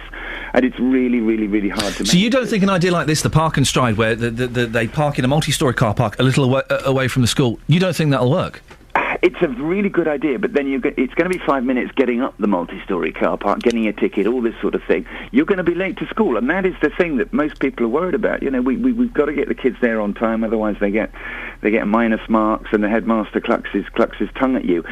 If you could have like playing fields and things like that close to the school where you could park easily and then take the child. Oh, playing fields! You're so old-fashioned, Quentin. I know. But look, it's an old-fashioned problem. But you know, it's a really hard one to cure. A lot of drivers seem to forget the rules of the road when it comes to dropping their kids off, don't they? Just stopping in the middle of the road, stopping on the zigzag lines.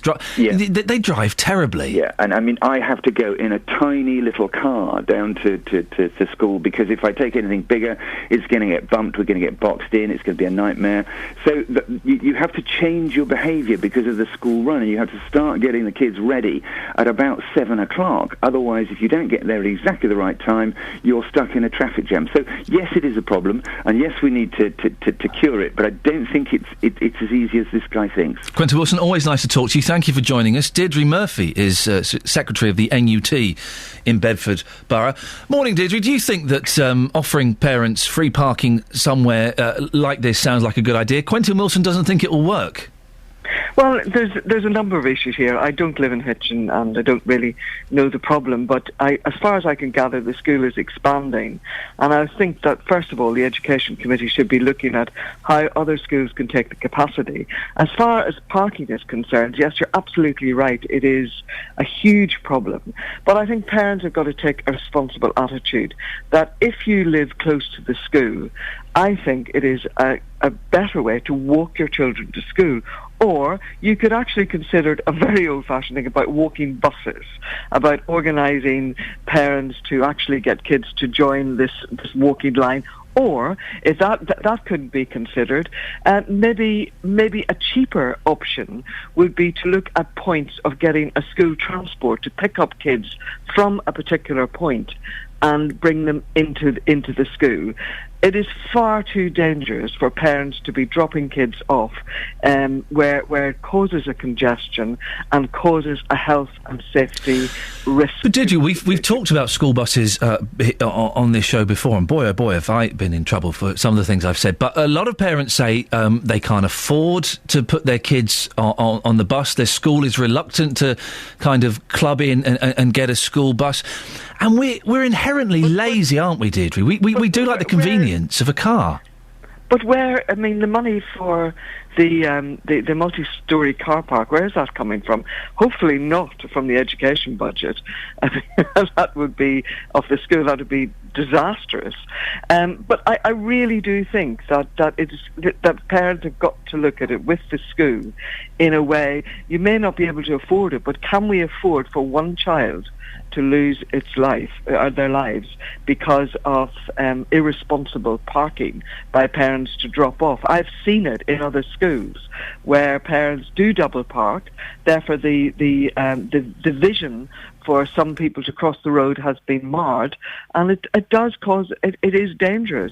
So I think there are many ways to skin this cat, and I think it should be really looked at, either looking at, if you do live close to the school or you do live in the town, what is wrong with walking your child to school? Deirdre, thank you very much indeed. We have to end it there. It's a point I've raised in the past, and I suffered a backlash. I do kind of agree, though. If you're able to walk your kids to school, if it's not that far, then why don't you do that? 08459 455 555. I throw it out there, I stand back, I wait for the abuse to be thrown at me. If you're brave enough to come and do some times tables, bearing in mind, I'm rubbish at them as well, so don't worry, I won't be judging you, we'll be in this together. 08459 455 555.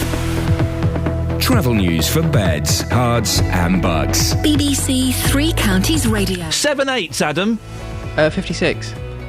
Oh, get on with it, sir. Well done. OK. Dunstable Road in Luton, the B579. We have reports of traffic light failure at the junction with the Kingsway, though traffic does seem to be coping well at the minute.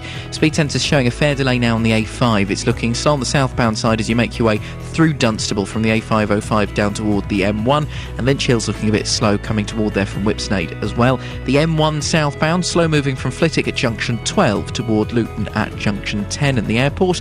Great North Road, the A1, you've got the delays that seem to pop up every morning as you come down toward the Black Cat roundabout. It's slow moving from Eton Soken, and then once you get beyond the roundabout it's quite busy down towards Sandy as well. But Biggleswade at the minute looking clear, and things on the A1M running well. M25 delays, through the roadworks slow, Potters Bar busy, and slow to the M40 as well. Adam Glynn, BBC Three Counties Radio. Adam, thank you very much indeed. This morning, Luke Ashmead and Jeff Doyle, our sports team, are cycling the torch relay across Beds, Herts and Bucks. Well, I've seen their shoes. AM, online and digital radio. This is BBC Three Counties Radio.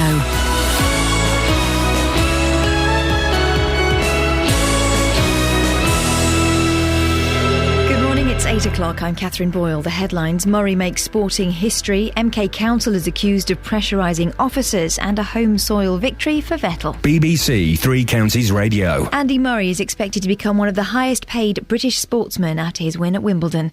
Victory against Novak Djokovic earns him prize money of £1.6 million and the prospect of many lucrative sponsorship deals. Here's Andrew Verity. According to his manager, Simon Fuller, Murray's now admired not just as a sportsman, but as a personality. The public has warmed to Andy. As each year passes, they understand him and they warm to him. And I think people got a little insight as to how big a heart he has and how sort of passionate he is about sport and what a truly great guy. Murray's already earning £15 million over 5 years from sportswear sponsorship. If he now exploits brand Murray to the full, marketing experts believe, he could earn £15 million a year, making him one of the highest-earning sportsmen in the world. A Home Office minister says Britain could withdraw from the European Convention on Human Rights after it took 8 years for successive governments to deport the extremist cleric Abu Qatada.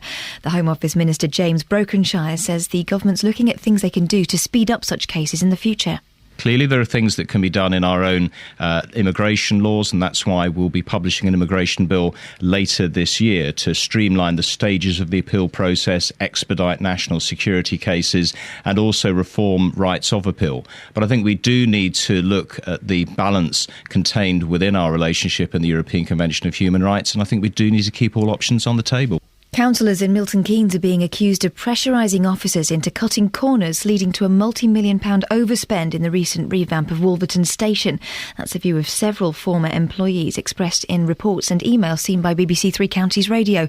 Labour's Peter Marland is the leader of the opposition at Milton Keynes Council. We need an investigation to see if this claim is valid or if it's groundless, but we can only do that by having an external investigation that looks at these emails and this whole project with a fresh pair of eyes, because ultimately it's the taxpayer of Milton Keynes that's having to pick up a huge bill.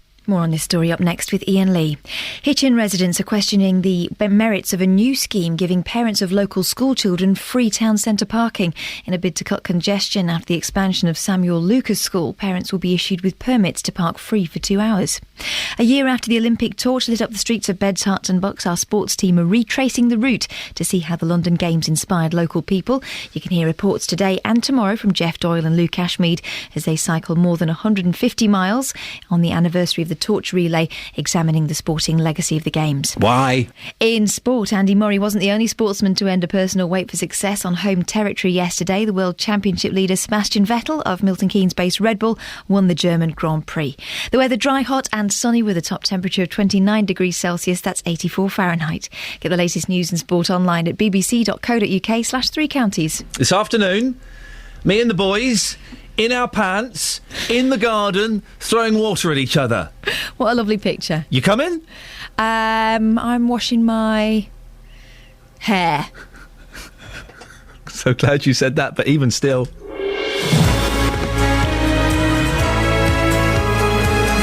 It's going to be fun this afternoon.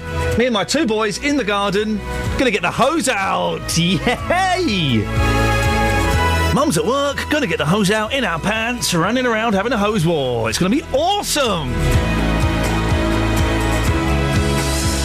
Right, this is Iain Lee, BBC Three Counties Radio. It's 8 o'clock, 3 minutes past 8. Lots coming up between now and JVS at 9 o'clock, including we'll bring you news of allegations that councillors in Milton Keynes put staff under so much pressure to deliver big building projects that corners were cut and there were large overspends. Murray Mania. Front page of the newspapers, he's everywhere. But did Andy Murray's win leave you feeling a bit meh? And parents at a school in Hertfordshire are being given permits to park free during the school run at a multi-storey car park. But local residents have called the scheme in Hitchin unfair and a waste of money. Well, is the school run a nightmare where you live? Facebook.com/BBC3CR. Send me a text, 81333, start your text 3CR. Or you can give me a call, 08459 455 555. We've been a bit too busy for the calls this morning. We will try and make sure we squeeze some in before 9 o'clock. Across Beds, Herts and Bucks. This is BBC Three Counties Radio. Now, it's being alleged that councillors in Milton Keynes put staff under so much pressure to deliver big building projects that corners were cut and there were large overspends. Well, that's the view of several former employees in reports and emails seen by BBC Three Counties Radio. They relate to the rebuilding of Wolverton's train station, which has now come in over £3 million over its original budget of $337,000. Peter Marland, leader of the Labour opposition in Milton Keynes and a Wolverton councillor, had this to say to me earlier. The question is clearly what's correct pressure and what is undue pressure, and these emails that you may have seen say undue pressure. I think it's entirely right to ask as a councillor what's happening, why isn't this project being done, but it would be completely inappropriate to say get this project done because there's an election coming, or get this project done because it needs to be done so I can be re-elected. It's a question of what is undue pressure, really, and that's why we needed an inquiry external to the council to pick up whether it was undue pressure or whether it was correct pressure. Well, Andrew Geary is the Conservative leader of MK Council and joins me now. Andrew, was this pressure put on so that people could be re-elected? Well, in a sense, Iain, you're asking completely the wrong person, because I have to say, on the face of it, and having examined all the evidence, I'm in complete agreement with Peter Marland here. However, this was not done at the time when the Conservatives were in administration in Milton Keynes. We are now. In fact, we took the administration shortly afterwards. But you would have to ask the previous leader and their group as to whether this undue pressure was put on by members of their group. It has long been the belief from both the Labour group led by Peter Marland, who spoke to you earlier, and myself leading the Conservative group, that yes, undue pressure and influence was brought on this occasion. Are you, as leader of Milton Keynes Council, Andrew, are you going to start the ball rolling and push for an inquiry? Well, let me roll back one a moment if I can. Firstly, the element of undue pressure. I completely agree with Peter Marland. It is a culture that I have and my administration have tried desperately to change and to bring more accountability and transparency into the process. And I'll go into that in a moment. As far as an external inquiry is concerned, I'm not entirely sure what it's going to achieve. If I'm perfectly honest about that, I'm certainly not ruling it out, and I will be having discussions with Peter Marland about this. Peter Marland is keen for an inquiry, isn't he? Yeah, Peter Marland is keen for an inquiry. What I need Peter to do for me, if I'm going to put my weight behind it, is to justify why it's needed, given now that we seemingly have the evidence from the officers, the former officers of the council, that of course an internal inquiry couldn't bring, because actually they have no sort of internal audit, don't have a remit to get to officers who are no longer working here. An external inquiry would, although actually people who are no longer working here would not be forced into taking part in that anyway. That's those who have done so voluntarily. So it could be a bit toothless. Yes, I mean, I just think there's probably not a lot more we can learn from this by having an external inquiry. If Peter can prove to me and to colleagues that there is more than we can learn, then I'm very happy to, listen to the argument and consider it. Does this mean, Andrew, that if these allegations are true, and they are allegations, if these allegations are true, that there's nothing you can do to punish those involved? Well, the difficulty is that both of those involved are no longer members of Milton Keynes Council. So you can't do anything retrospectively? No, the two individuals that we believe, or certainly one individual and possibly a second, who we believe could be involved in this, are no longer members of Milton Keynes Council. Neither are the staff are any of the staff that signed said documentation. So basically, this means then that you can kind of do what you want, spend with the figures range between £2 million, £3 million unnecessarily, and get away with it. When you have got people who have sanctioned this and signed it off and are no longer present, all those that are here currently can do is to try and roll this in and get a grip of the situation as best they can, and limit the damage. That's exactly what's been done, both since the current staff took over and the Conservative group took over administration. You've just said it's massively overspent. Yes, it is. I would say in this council's defence, this did not happen on our watch. We got to grips with it as best we could, as soon as we could. But unfortunately, we've gone far too far down the road by then or down the track by then, perhaps in this case being a railway one, to actually stop happening what did happen. Peter, are you convinced that this is no longer happening, that this practice of putting pressure on officers to complete various projects has stopped? Yes, I don't believe there is a culture in Milton Keynes Council where undue pressure is put on officers to cut corners. I also believe that officers are now robust enough to come back to members and to say to them, well, you are asking me to do something that is completely outside of my remit. And if I believe that pressure continues, then either I'll approach your group leader about it or we'll do whatever. Group leaders have the understanding with senior officers that if undue pressure is applied, or they feel undue pressure is being applied, there is a route back into group leaders. And was that route not there before, Andrew? Part of me does wonder why these officers, who no doubt are professionals and know what they're doing, why they felt compelled to bow to this pressure. As I say, Ian, I really can't answer that. I'm the wrong person. But an inquiry would at the time also no longer here, incidentally, and the individuals and officers involved. I'm not sure. This is why I say. You struggling a bit with your hay fever, Andrew? I'm struggling terribly with hay fever. I could tell. You're doing a cracking job. Well done. Yeah. No, if it isn't obvious, that the people that need to answer that question are ones that are no longer here. But from my perspective, from my own group, and indeed from the council as a whole at the moment, I'm confident that whilst, I think as Peter Marland said when he spoke to you earlier on, councillors will want to get things done for their community and will want to push officers to get things done. What councillors should never do is push them to cut corners that eventually end up leading to a lot of money costs. That's why we, as a Conservative administration, introduced what we call the the delegated decisions process, where these sort of decisions take place in public, transparently, at 5:30 every Tuesday.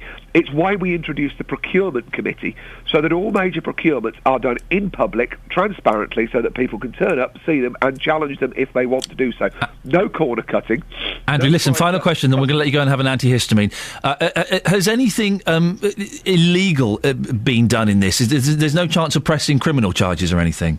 At the moment, I don't think there's any evidence around that at all, and I don't think that's being alleged either. OK, Andrew, listen, we have to end it there. Thank you very much. Andrew Geary, Conservative leader of MK Council. He was struggling, but he got through it. Thank you, Andrew.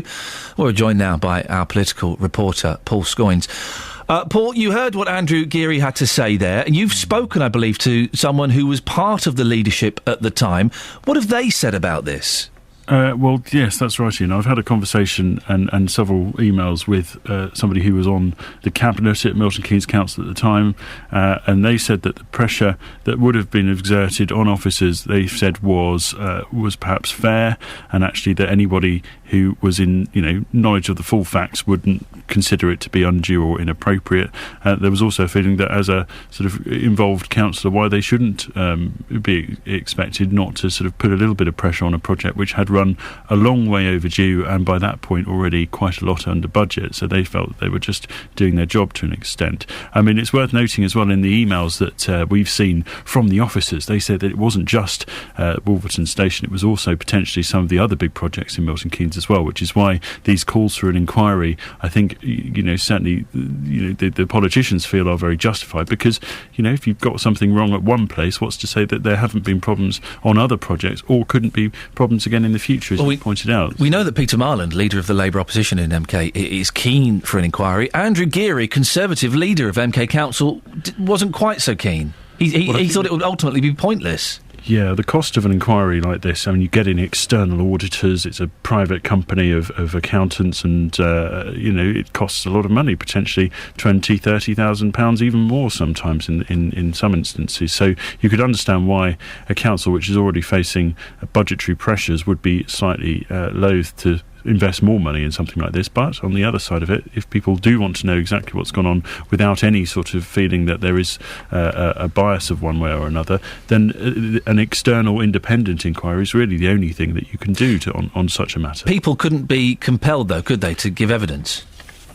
I think that's the part of the problem. I think that's what Andrew was suggesting, that people who no longer work for the council wouldn't have to come, they couldn't be forced to come.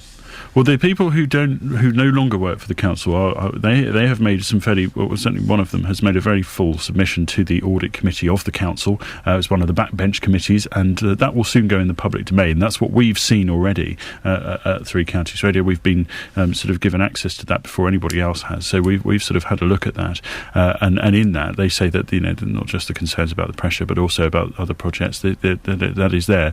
Certainly, that's the sort of thing that an independent inquiry would be able to find out in more detail. I get the feeling that people who have left the council actually do want to give their view on this, because they feel that the reporter initially was very critical of them, and they feel that actually this is a problem caused by just more than 3 or 4 people. This is a problem that they say it was endemic in the system. Final question, Paul. 9 times 7? That would be 63. Did you just use your phone? No. I've got a trick for 9 times table there. Is it your fingers? It is my fingers. How does because producer Chara tried to explain the fingers one, I couldn't get it. Okay, what's 4 times 9? 31. 36. Oh, yeah, right. All right. So you put down, so you hold your hand up, and then you put down, so facing you, you want to do 3 times 9, right? Be with you in a second, Adam. No, it's all right. You can do this as well. We're holding our fingers in front of us, yes. 3 times 7, okay, you put down your third finger along. 3 times 7? Yeah, 3 times 9, so it only works with 9. Yeah, so third finger, Yeah, so you've got a third finger down, and you're to the left of the finger, how many are up? 2. And to the right of it, how many? 7. 27! 27, you see? That's voodoo. Across the board, yeah. Wow. So 8 times 9. Hang on. So 8 is 72. 72. That's brilliant. Okay, try this one. 9 times 12. Aha! Travel news for beds, cards and bugs. BBC Three Counties Radio. It's 108. Dunstable Road in Luton. You see, I was all right at times tables. I've done very little math since, but I'm all right with All right, teacher's pet. Go and give teacher another apple, Adam, and then do your travel news, you swat. You're getting a dead arm after this. Oh, All right, Dunstable Road in Luton, we've got reports of traffic light failure still at the Kingsway. Pointers Road in Dunstable, this is shut now for major roadworks. Shut between the Pointers Road roundabout at Tesco, the A505 junction, and Wheatfield Road and Ports Avenue at the Woodside Industrial Estate. And there are delays already, according to Christine, who's given us a call, saying that it's looking really, really slow along the diversion. The A505 Boscombe Road and Ports Avenue is where traffic is going to have to divert until mid-September. M1 southbound, slow-moving Flitwick to the Luton Airport Spur, junction 12 to 10. M40's looking quite busy now. Heavy traffic on the southbound side from Stokenchurch toward High Wycombe. A1 looking busy at the Black Cat roundabout. Very slow as you come along the A1M from Hitchin towards Stevenage, and then delays into London, Stirling Corner to Mill Hill Circus. You've still got A5 delays round Whipsnade, and then the M25. Slow through the roadworks, busy St Albans to Kings Langley, and now slow from Watford through to the M40 as well. Adam Glynn, BBC Three Counties Radio. Thank you very much. Right, 8:17. It's Monday, the 8th of July. I'm Iain Lee. These are your headlines on BBC Three Counties Radio. Three-time Wimbledon champion John McEnroe has backed Andy Murray to win at least 6 Grand Slam titles after the Scot ended Britain's 77-year wait for a men's singles champion. Councillors in Milton Keynes are being accused of pressurising officers into cutting corners, leading to a multi-million-pound overspend in the recent revamp of Wolverton Station. In sport, world champion Sebastian Vettel of Milton Keynes-based Red Bull held off the challenge of Lotus drivers Kimi Räikkönen and Roman Grosjean to win his home German Grand Prix for the first time. The weather today in Beds, Herts and Bucks: dry, sunny, hot, similar high temperatures to yesterday. Maximum temperature is 29 degrees. Coming up, we'll be testing the math skills of the people of Beds, Bucks and Herts. But don't worry, I can't do it either. 08459 455 555. BBC Three Counties Radio.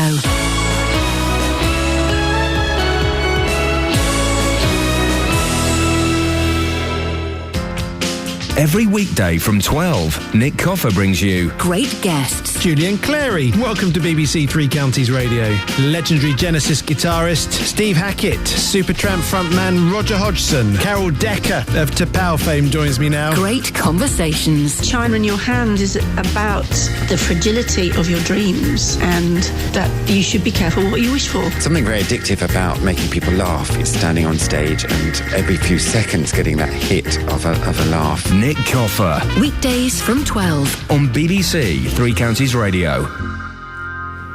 Well, nice bit of keyboard there at the end of that. Yeah. I would say, you and I do the best shows. Nick Coffer gets the best trails. His show is excellent. No, his show is excellent, but let's be honest, we're class. But Nick Coffer gets the best trails. Pourquoi? He does. He's got very good trails. These are excellent trails. And a very, very good show. I would give it 7 out of 10. No, I'm joking. I'm being nasty. I wouldn't give it that much. I'm joking again. I'm not joining in with listen, of this. Nick Coffer's show is brilliant. But did you hear the one where he's going to be at some garden fete or something?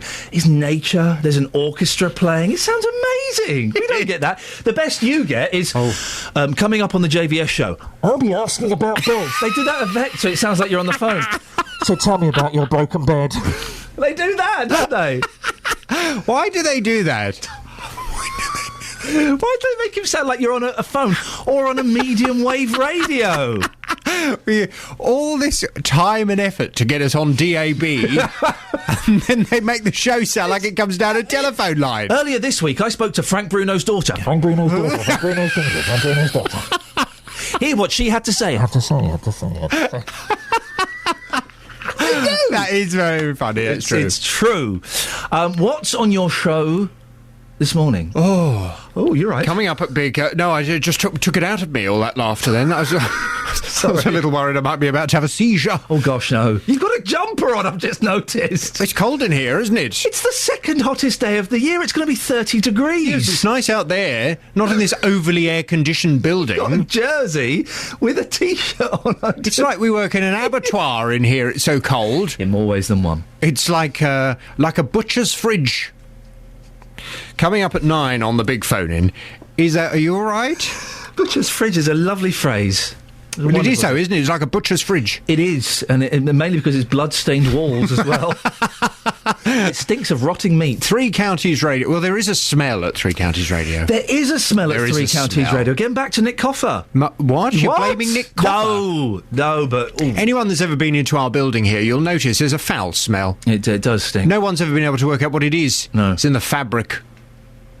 Coming up at 9 on the big phone-in today, is there ever a good reason to drive children to school? I've been very interested in this story, particularly as a Hertfordshire resident myself. Herts County Council have introduced a park and stride scheme to encourage parents to walk their children to school. The plan, park in a nearby multi-storey car park for free for up to 2 hours, and then walk the final 5 minutes to school. It's being trialled at Samuel Lucas, JMI and Hitchin because there's no space in their own car park and the school's already planning new buildings to take on more pupils. Well, I live in Hertfordshire and I've just had a letter through to say Hertfordshire County Council has been consulting with all the schools and we've got all these proposals. We're going to shut your road. That's one of their ideas. They're going to shut my road. Oh, isn't that nice of them? Over my dead body. They want to shut the end of the road. So they had this consultation at the local junior school last week. Well, I went striding along, didn't I? As soon as it opened at 4 o'clock, I spoke to the council member. I said, what's this stupid idea about shutting my road? He said, well, we've been consulting and the parents are saying that it's too busy to cross the road. I said, oh, I see.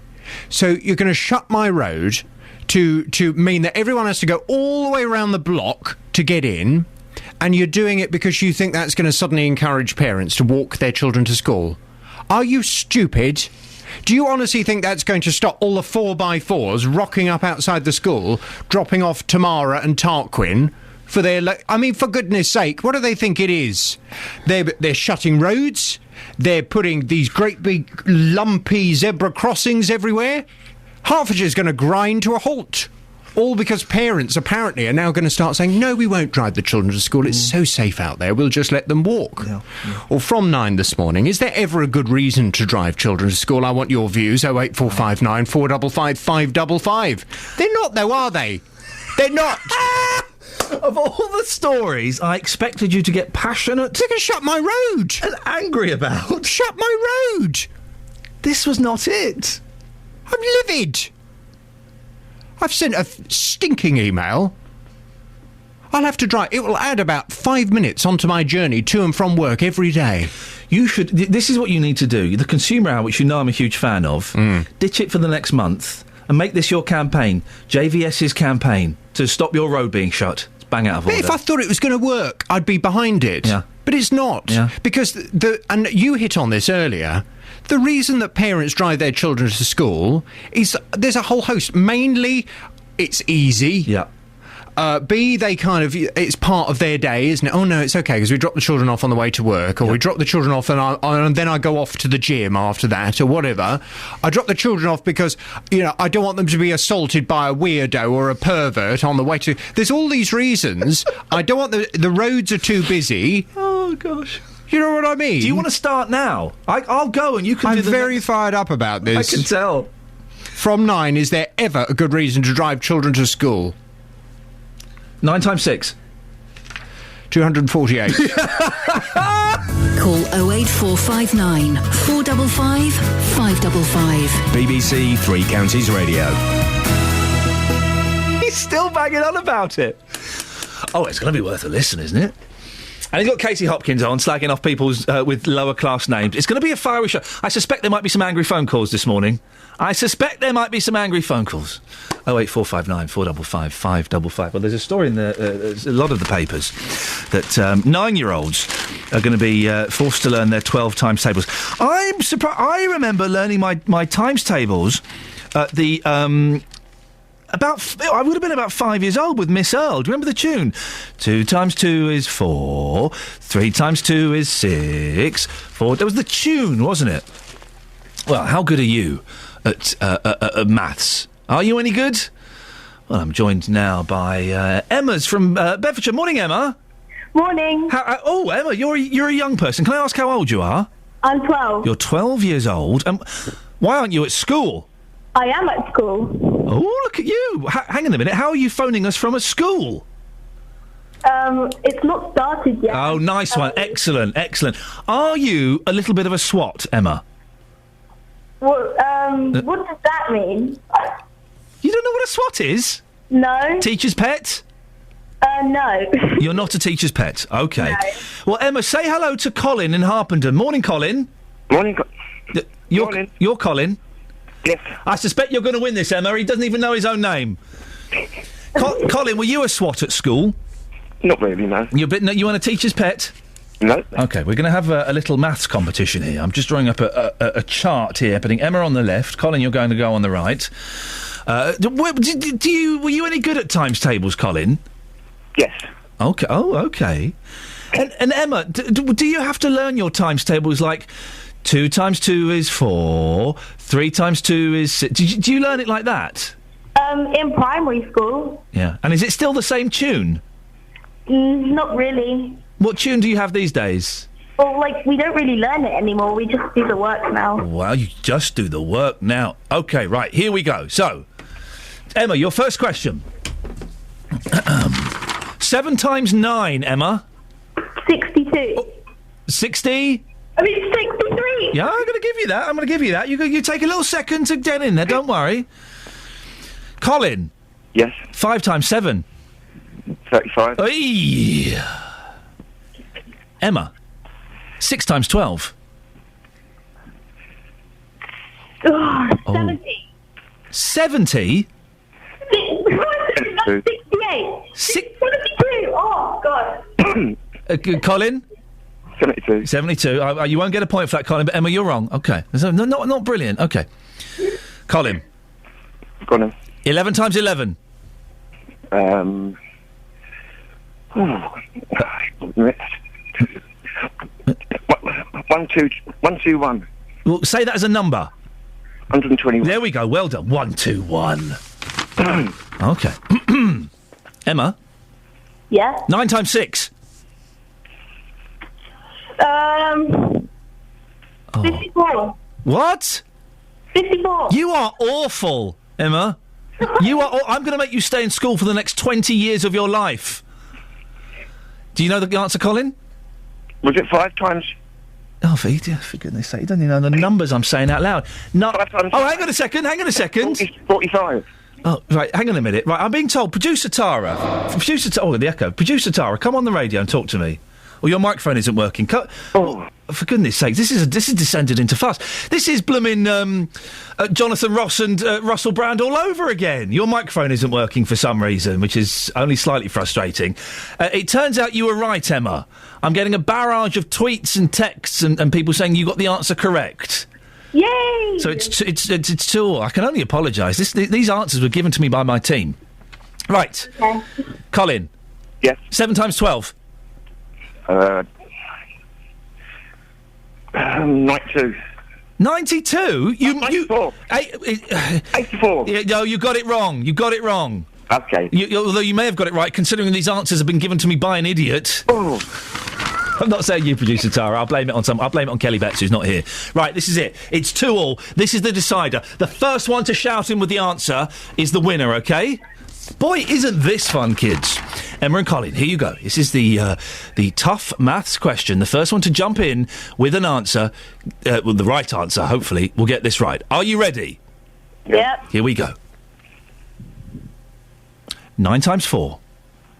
38. Emma? 36. Oh, for goodness sake. You got there eventually, Colin. Well done. I know. Yeah, I know. It's 3-2 to the older generation. Colin, congratulations. Emma? Oh, for goodness sakes. Keep going. What is going... No, Emma said 32. I said 36. Oh, Colin, this has been a disaster. This has been a farce. You've lost. Emma's won. Can I show you the trick with the 9 times? No, don't show me the trick with the 9 times table. Across beds, hearts and bucks. This is Iain Lee. It's BBC Three Counties Radio. It's actually a sackable offence. The last 5 minutes of that radio show are a sackable offence. Travel news for beds, cards and bugs. BBC Three Counties Radio. Would you get annoyed if I said I got all of them right? Oh, get on with it, Glyn. Listen, I'm probably going to lose my job for that anyway. It'll be in the Daily Mail tomorrow. Iain Lee bullies a 12-year-old and then lies to an old man. Use that for the podcast. At Pointers Road in Dunstable, we've got delays through the roadworks. It's looking very slow. Pointers Road is shut off at the minute for major reconstruction work between the A505 and Ports Avenue at the Woodside Industrial Estate. It's going to be shut until mid-September. Your diversion takes you down the A505, Boscombe Road and Ports Avenue. Now, we did have reports of traffic light failure in Luton on the Dunstable Road. As far as we know, those lights on the B579 are now working again at the junction with Kingsway. M1 looking a bit busy, Luton Airport toward Redbourne Junction 10 to 9. The M40 heavy southbound from Stokenchurch toward High Wycombe. You've got patches of traffic on the A1. Black Cat roundabout looking slow, then down to Sandy a bit busy. A1M has long delays from Junction 8 to Hitchin towards 7 at Stevenage. A1 into London slow, Stirling Corner to Mill Hill Circus. Then on the M25 it's stop-start through the roadworks, busy from the M1 all the way to the M40 Junction 21 to 16 and clockwise queuing up toward the roadworks as well.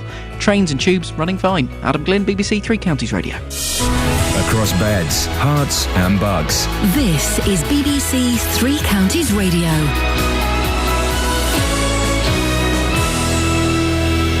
Good morning with the 8:30 headlines. I'm Catherine Boyle. Three-time Wimbledon champion John McEnroe has backed Andy Murray to win at least 6 Grand Slam titles after the Scot ended Britain's 77-year wait for a men's singles champion. A Home Office minister says Britain could withdraw from the European Convention on Human Rights after it took 8 years for successive governments to deport the extremist cleric Abu Qatada. And councillors in Milton Keynes are being accused of pressurising officers into cutting corners, leading to a multi-million-pound overspend in the recent revamp of Wolverton Station. Three Counties Sports. BBC Three Counties Radio.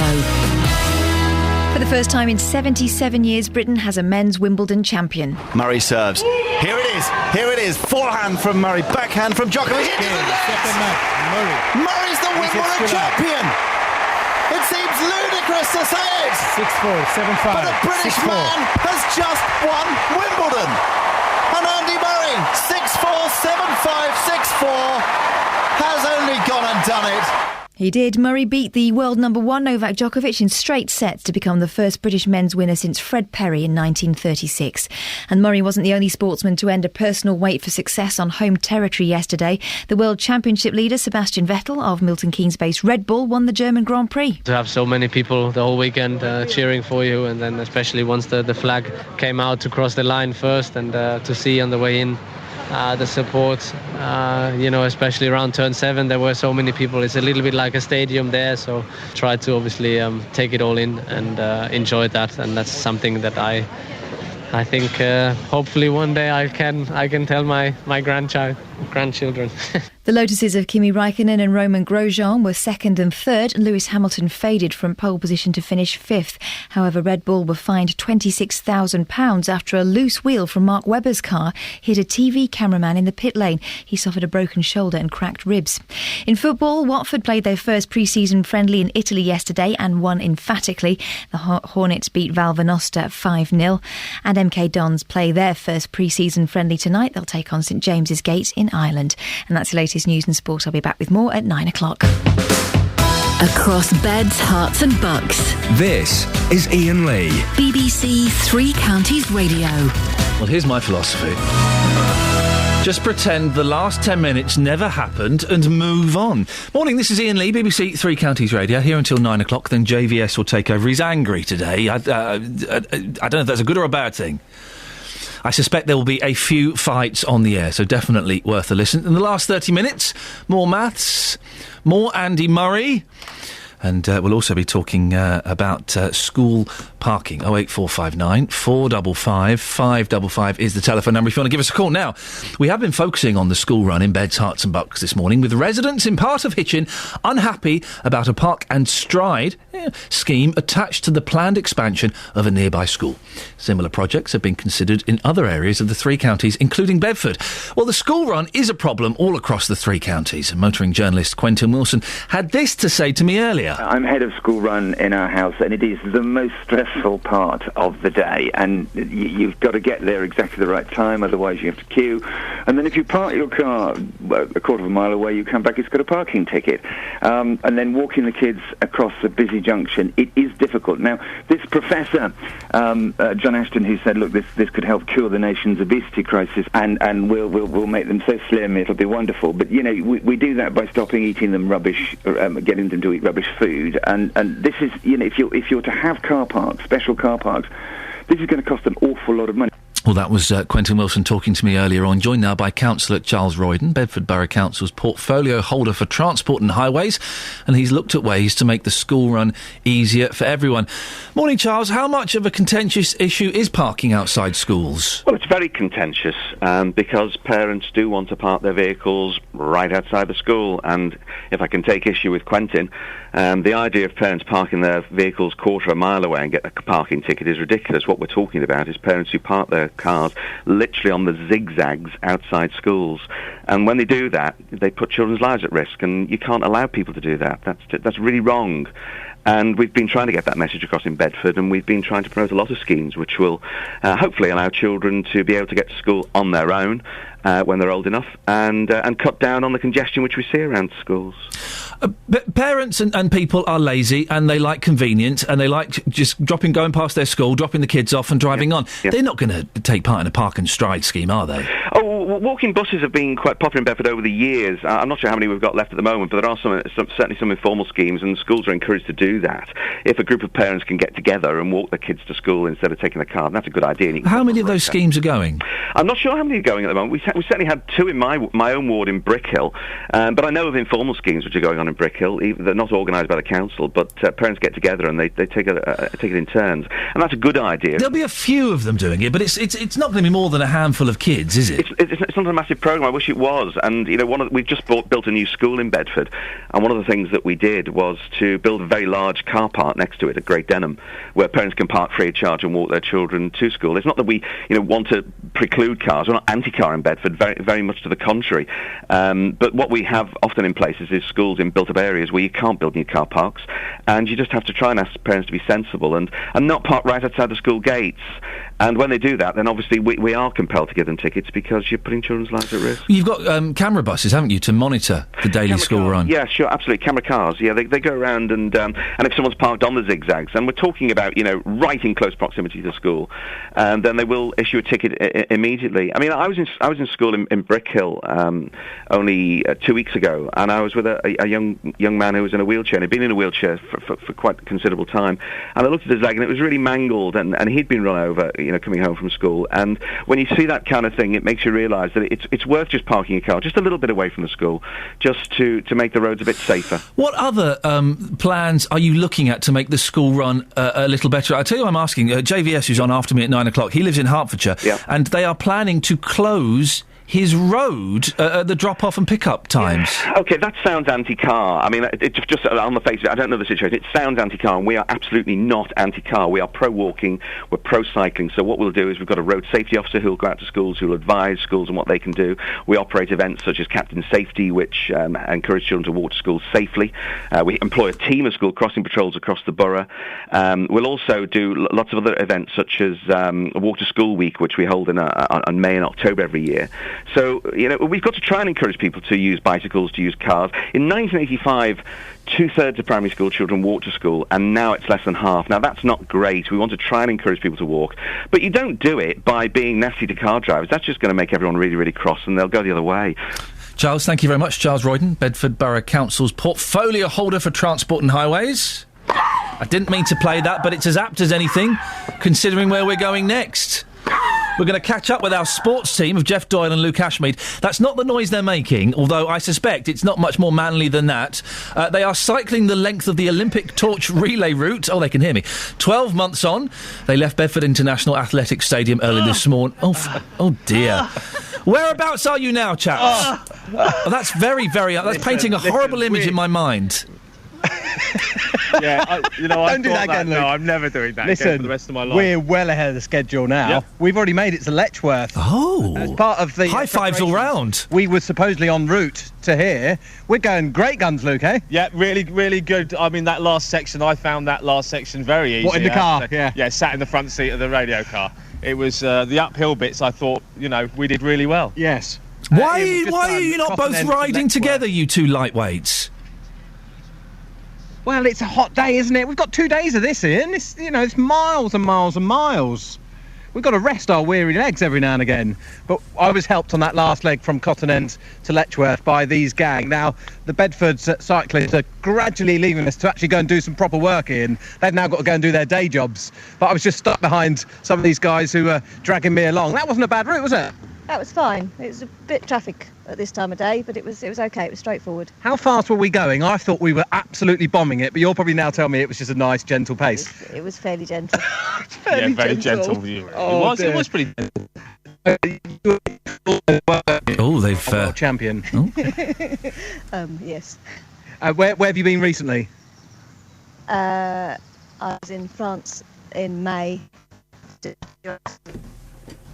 No, it would seem we've lost them. Well, Luke, Jeff, we've lost you. We'll try and get you back. Follow at BBC3CR on Twitter. I tell you why.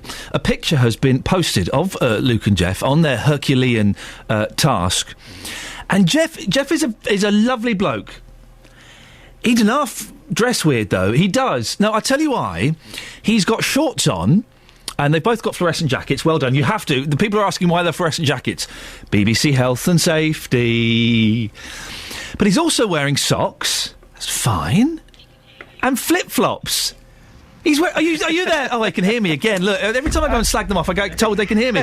You're wearing socks and flip-flops, Luke. What's that all about? And in the office the other day, I don't want to be rude, you were wearing a lovely suit, no socks and flip-flops. For goodness sakes, man. Ian, I have tried to tell him. Now, when you see me in and around the office, you may not think, hey, there's a fine specimen of health, but you do think he's got style. You've got style, Luke, definitely. Jeff is the criminal here with the sandals. Totally, yes. Sandals, flip-flops, some of the shirts he wears. In fact, most of the shirts he wears are just freebies, to be totally honest with you. But there we go. We're by the swimming pool, aren't we, here in Letchworth? So this is Norton Common. This is our second location, third location after Bedford. This is the outdoor swimming pool, which I think, Ian, will get some decent use today as well. We've got 4 cyclists left. They're going to come over to us because I think where we were was a little bit of a hole. Today is all about finding out, for the rest of today, as the programmes continue on 3 counties, an opportunity to look at the legacy of the torch relay and indeed the Olympic Games. Okay, well, we keep losing you, gentlemen. I do apologise. And just to clarify, I may have got it slightly wrong. It's Jeff Doyle who has awful taste in footwear. Socks and sandals. He had a lovely suit on the other day, fantastic salmon shirt. And he had no socks on and sandals. And I was sat in the office just staring at his feet. I don't want to stare at a man's feet. That's sexual harassment. You wait, in 30 years' time, there'll be court cases against him because of that. Right, that's it. There'll be. You can join them for the rest of the day and find out exactly what's going on. I'm sure it'll be a lot of fun if they can find somewhere that's got a signal. Boys, find something that's got a signal, and we'll speak to you a little bit later on. 08459 455 555 is the telephone number if you want to give us a call. Facebook.com/BBC3CR. We'll be speaking to Justin Dealey in a little bit. I know you've not missed him. He's been away. He's back. He's a very odd colour. Isn't it strange? Even stranger than... Maybe it's just because we're used to seeing him wearing a fake tan, and this is a genuine tan. We'll be speaking to him later on and finding out if the residents of Beds, Herts and Bucks are any good at their times tables. But first, here's Adam.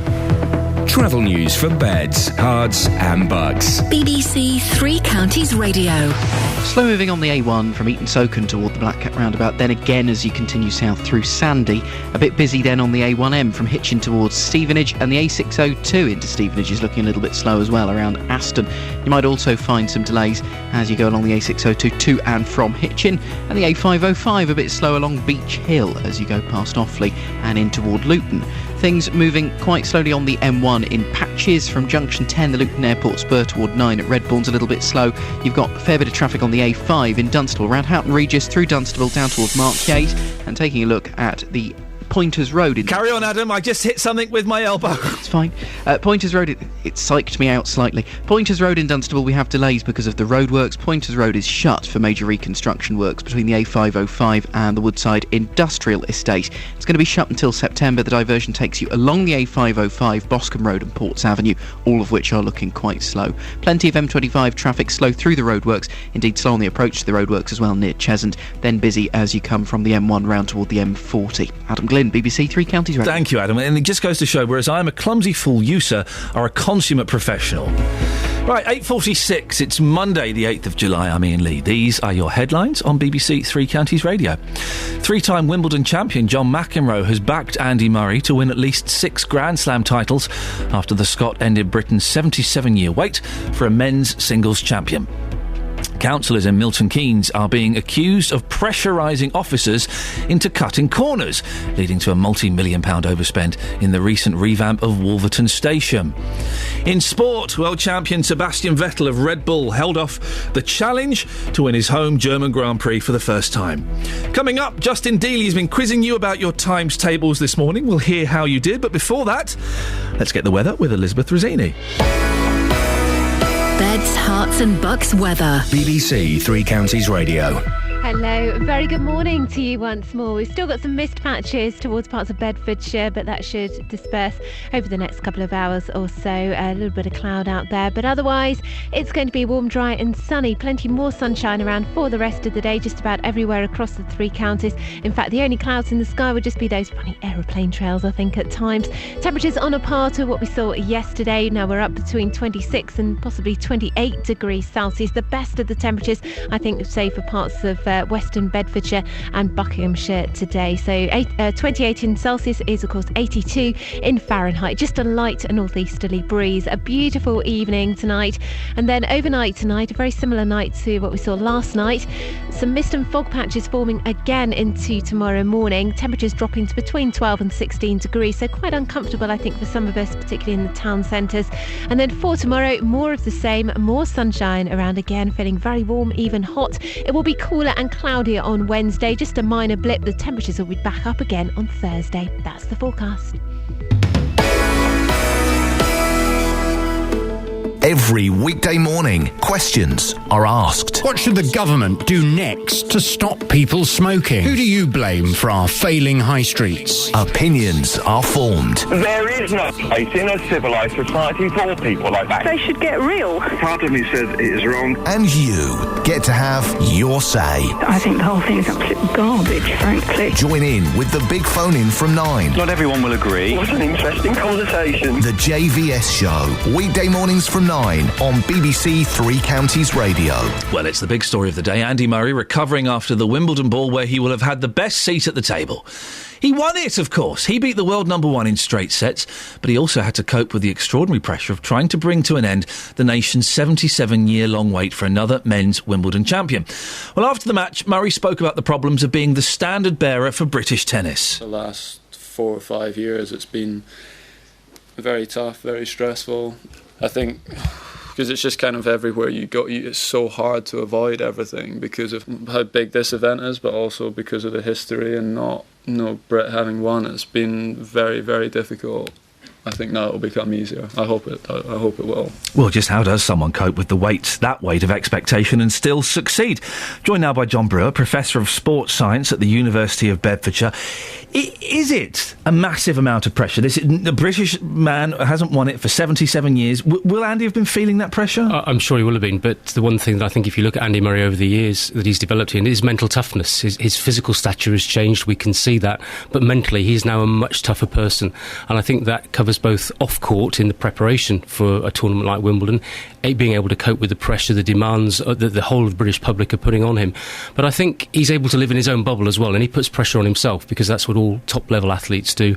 But we saw that almost magnified to the intense pressure that he was then under in that final game that I think lasted for about 10 minutes when clearly, and I think that I was listening to some commentators this morning saying that had he lost that game, he could well have lost the whole match. So even though he was 2 sets to love up at the time. So I think he's able to cope with pressure, but physically he's able to cope with the demands of the tournament as well. And I remember Andy Murray when he first came on the scene in the Queen's tournament in 2005, where he was a great technical player, but physically he was lacking, and you may remember. Oh, he's buffed up, hasn't he? Oh, enormously, yeah. But not only that, he was suffering from cramp. And if you remember, one of his biggest problems was he was getting muscle cramps, leg cramps during games because physically he wasn't able to cope. You know, that game was played yesterday in 14, I think they said nearly 50 degrees of heat at some point. That's enough to sap the energy of anybody, but he was able to cope with that and come out on top against a guy who was a great opponent in Novak Djokovic. How does someone... There are 15,000 people in that stadium. How does someone switch that off? Or do they not switch it off? Are they kind of, using the crowd to help them? I think it's a combination of the two. I think you're aware of it, but absolutely you have to switch off, or you have to focus. They do a lot of work with sports psychologists at the top level now. There are sports psychologists who work with many of the top sports people, and they will condition them to really literally just focus on the task in hand, focus on getting the serve in, thinking about what the next stroke will be, and that enables them to shut out the peripheral noise, but at the same time to be aware that it is there and to feed on it and to help give them that extra incentive. And I saw Andy Murray getting a little bit stroppy when they were going to close the roof in his semi-final. Oh, no, don't close the roof! Yeah. He got a little bit annoyed. I thought he overreacted, but I guess he's caught up in the emotion of what's going on. And, he'd won 5 games on the trot in the semi-final. He didn't want the roof closed. On the other hand, as the light starts to go and his opponent, the Polish chap, was firing down serves at 140 miles an hour, I think I would have preferred all the light I could get in order to see the tennis ball. So I think, it shows that he was absolutely in the zone. He was winning games, and he didn't want it to be stopped and to break that rhythm. What he then needed to do was to go away, put that to one side, put the disappointment to one side, refocus and come out and start all over again, which was what he actually, what he did, and we saw that very well. Ivan Lendl's his coach, isn't he? What's Lendl doing differently from other coaches? I think the first thing to bear in mind is that you have to have anybody who's going to win Wimbledon has to have great talent and great mental dedication. The coach can make that extra 2 or 3% of difference. That is the difference between winning the tournament, as we've just seen, or going out in the semis or the quarters.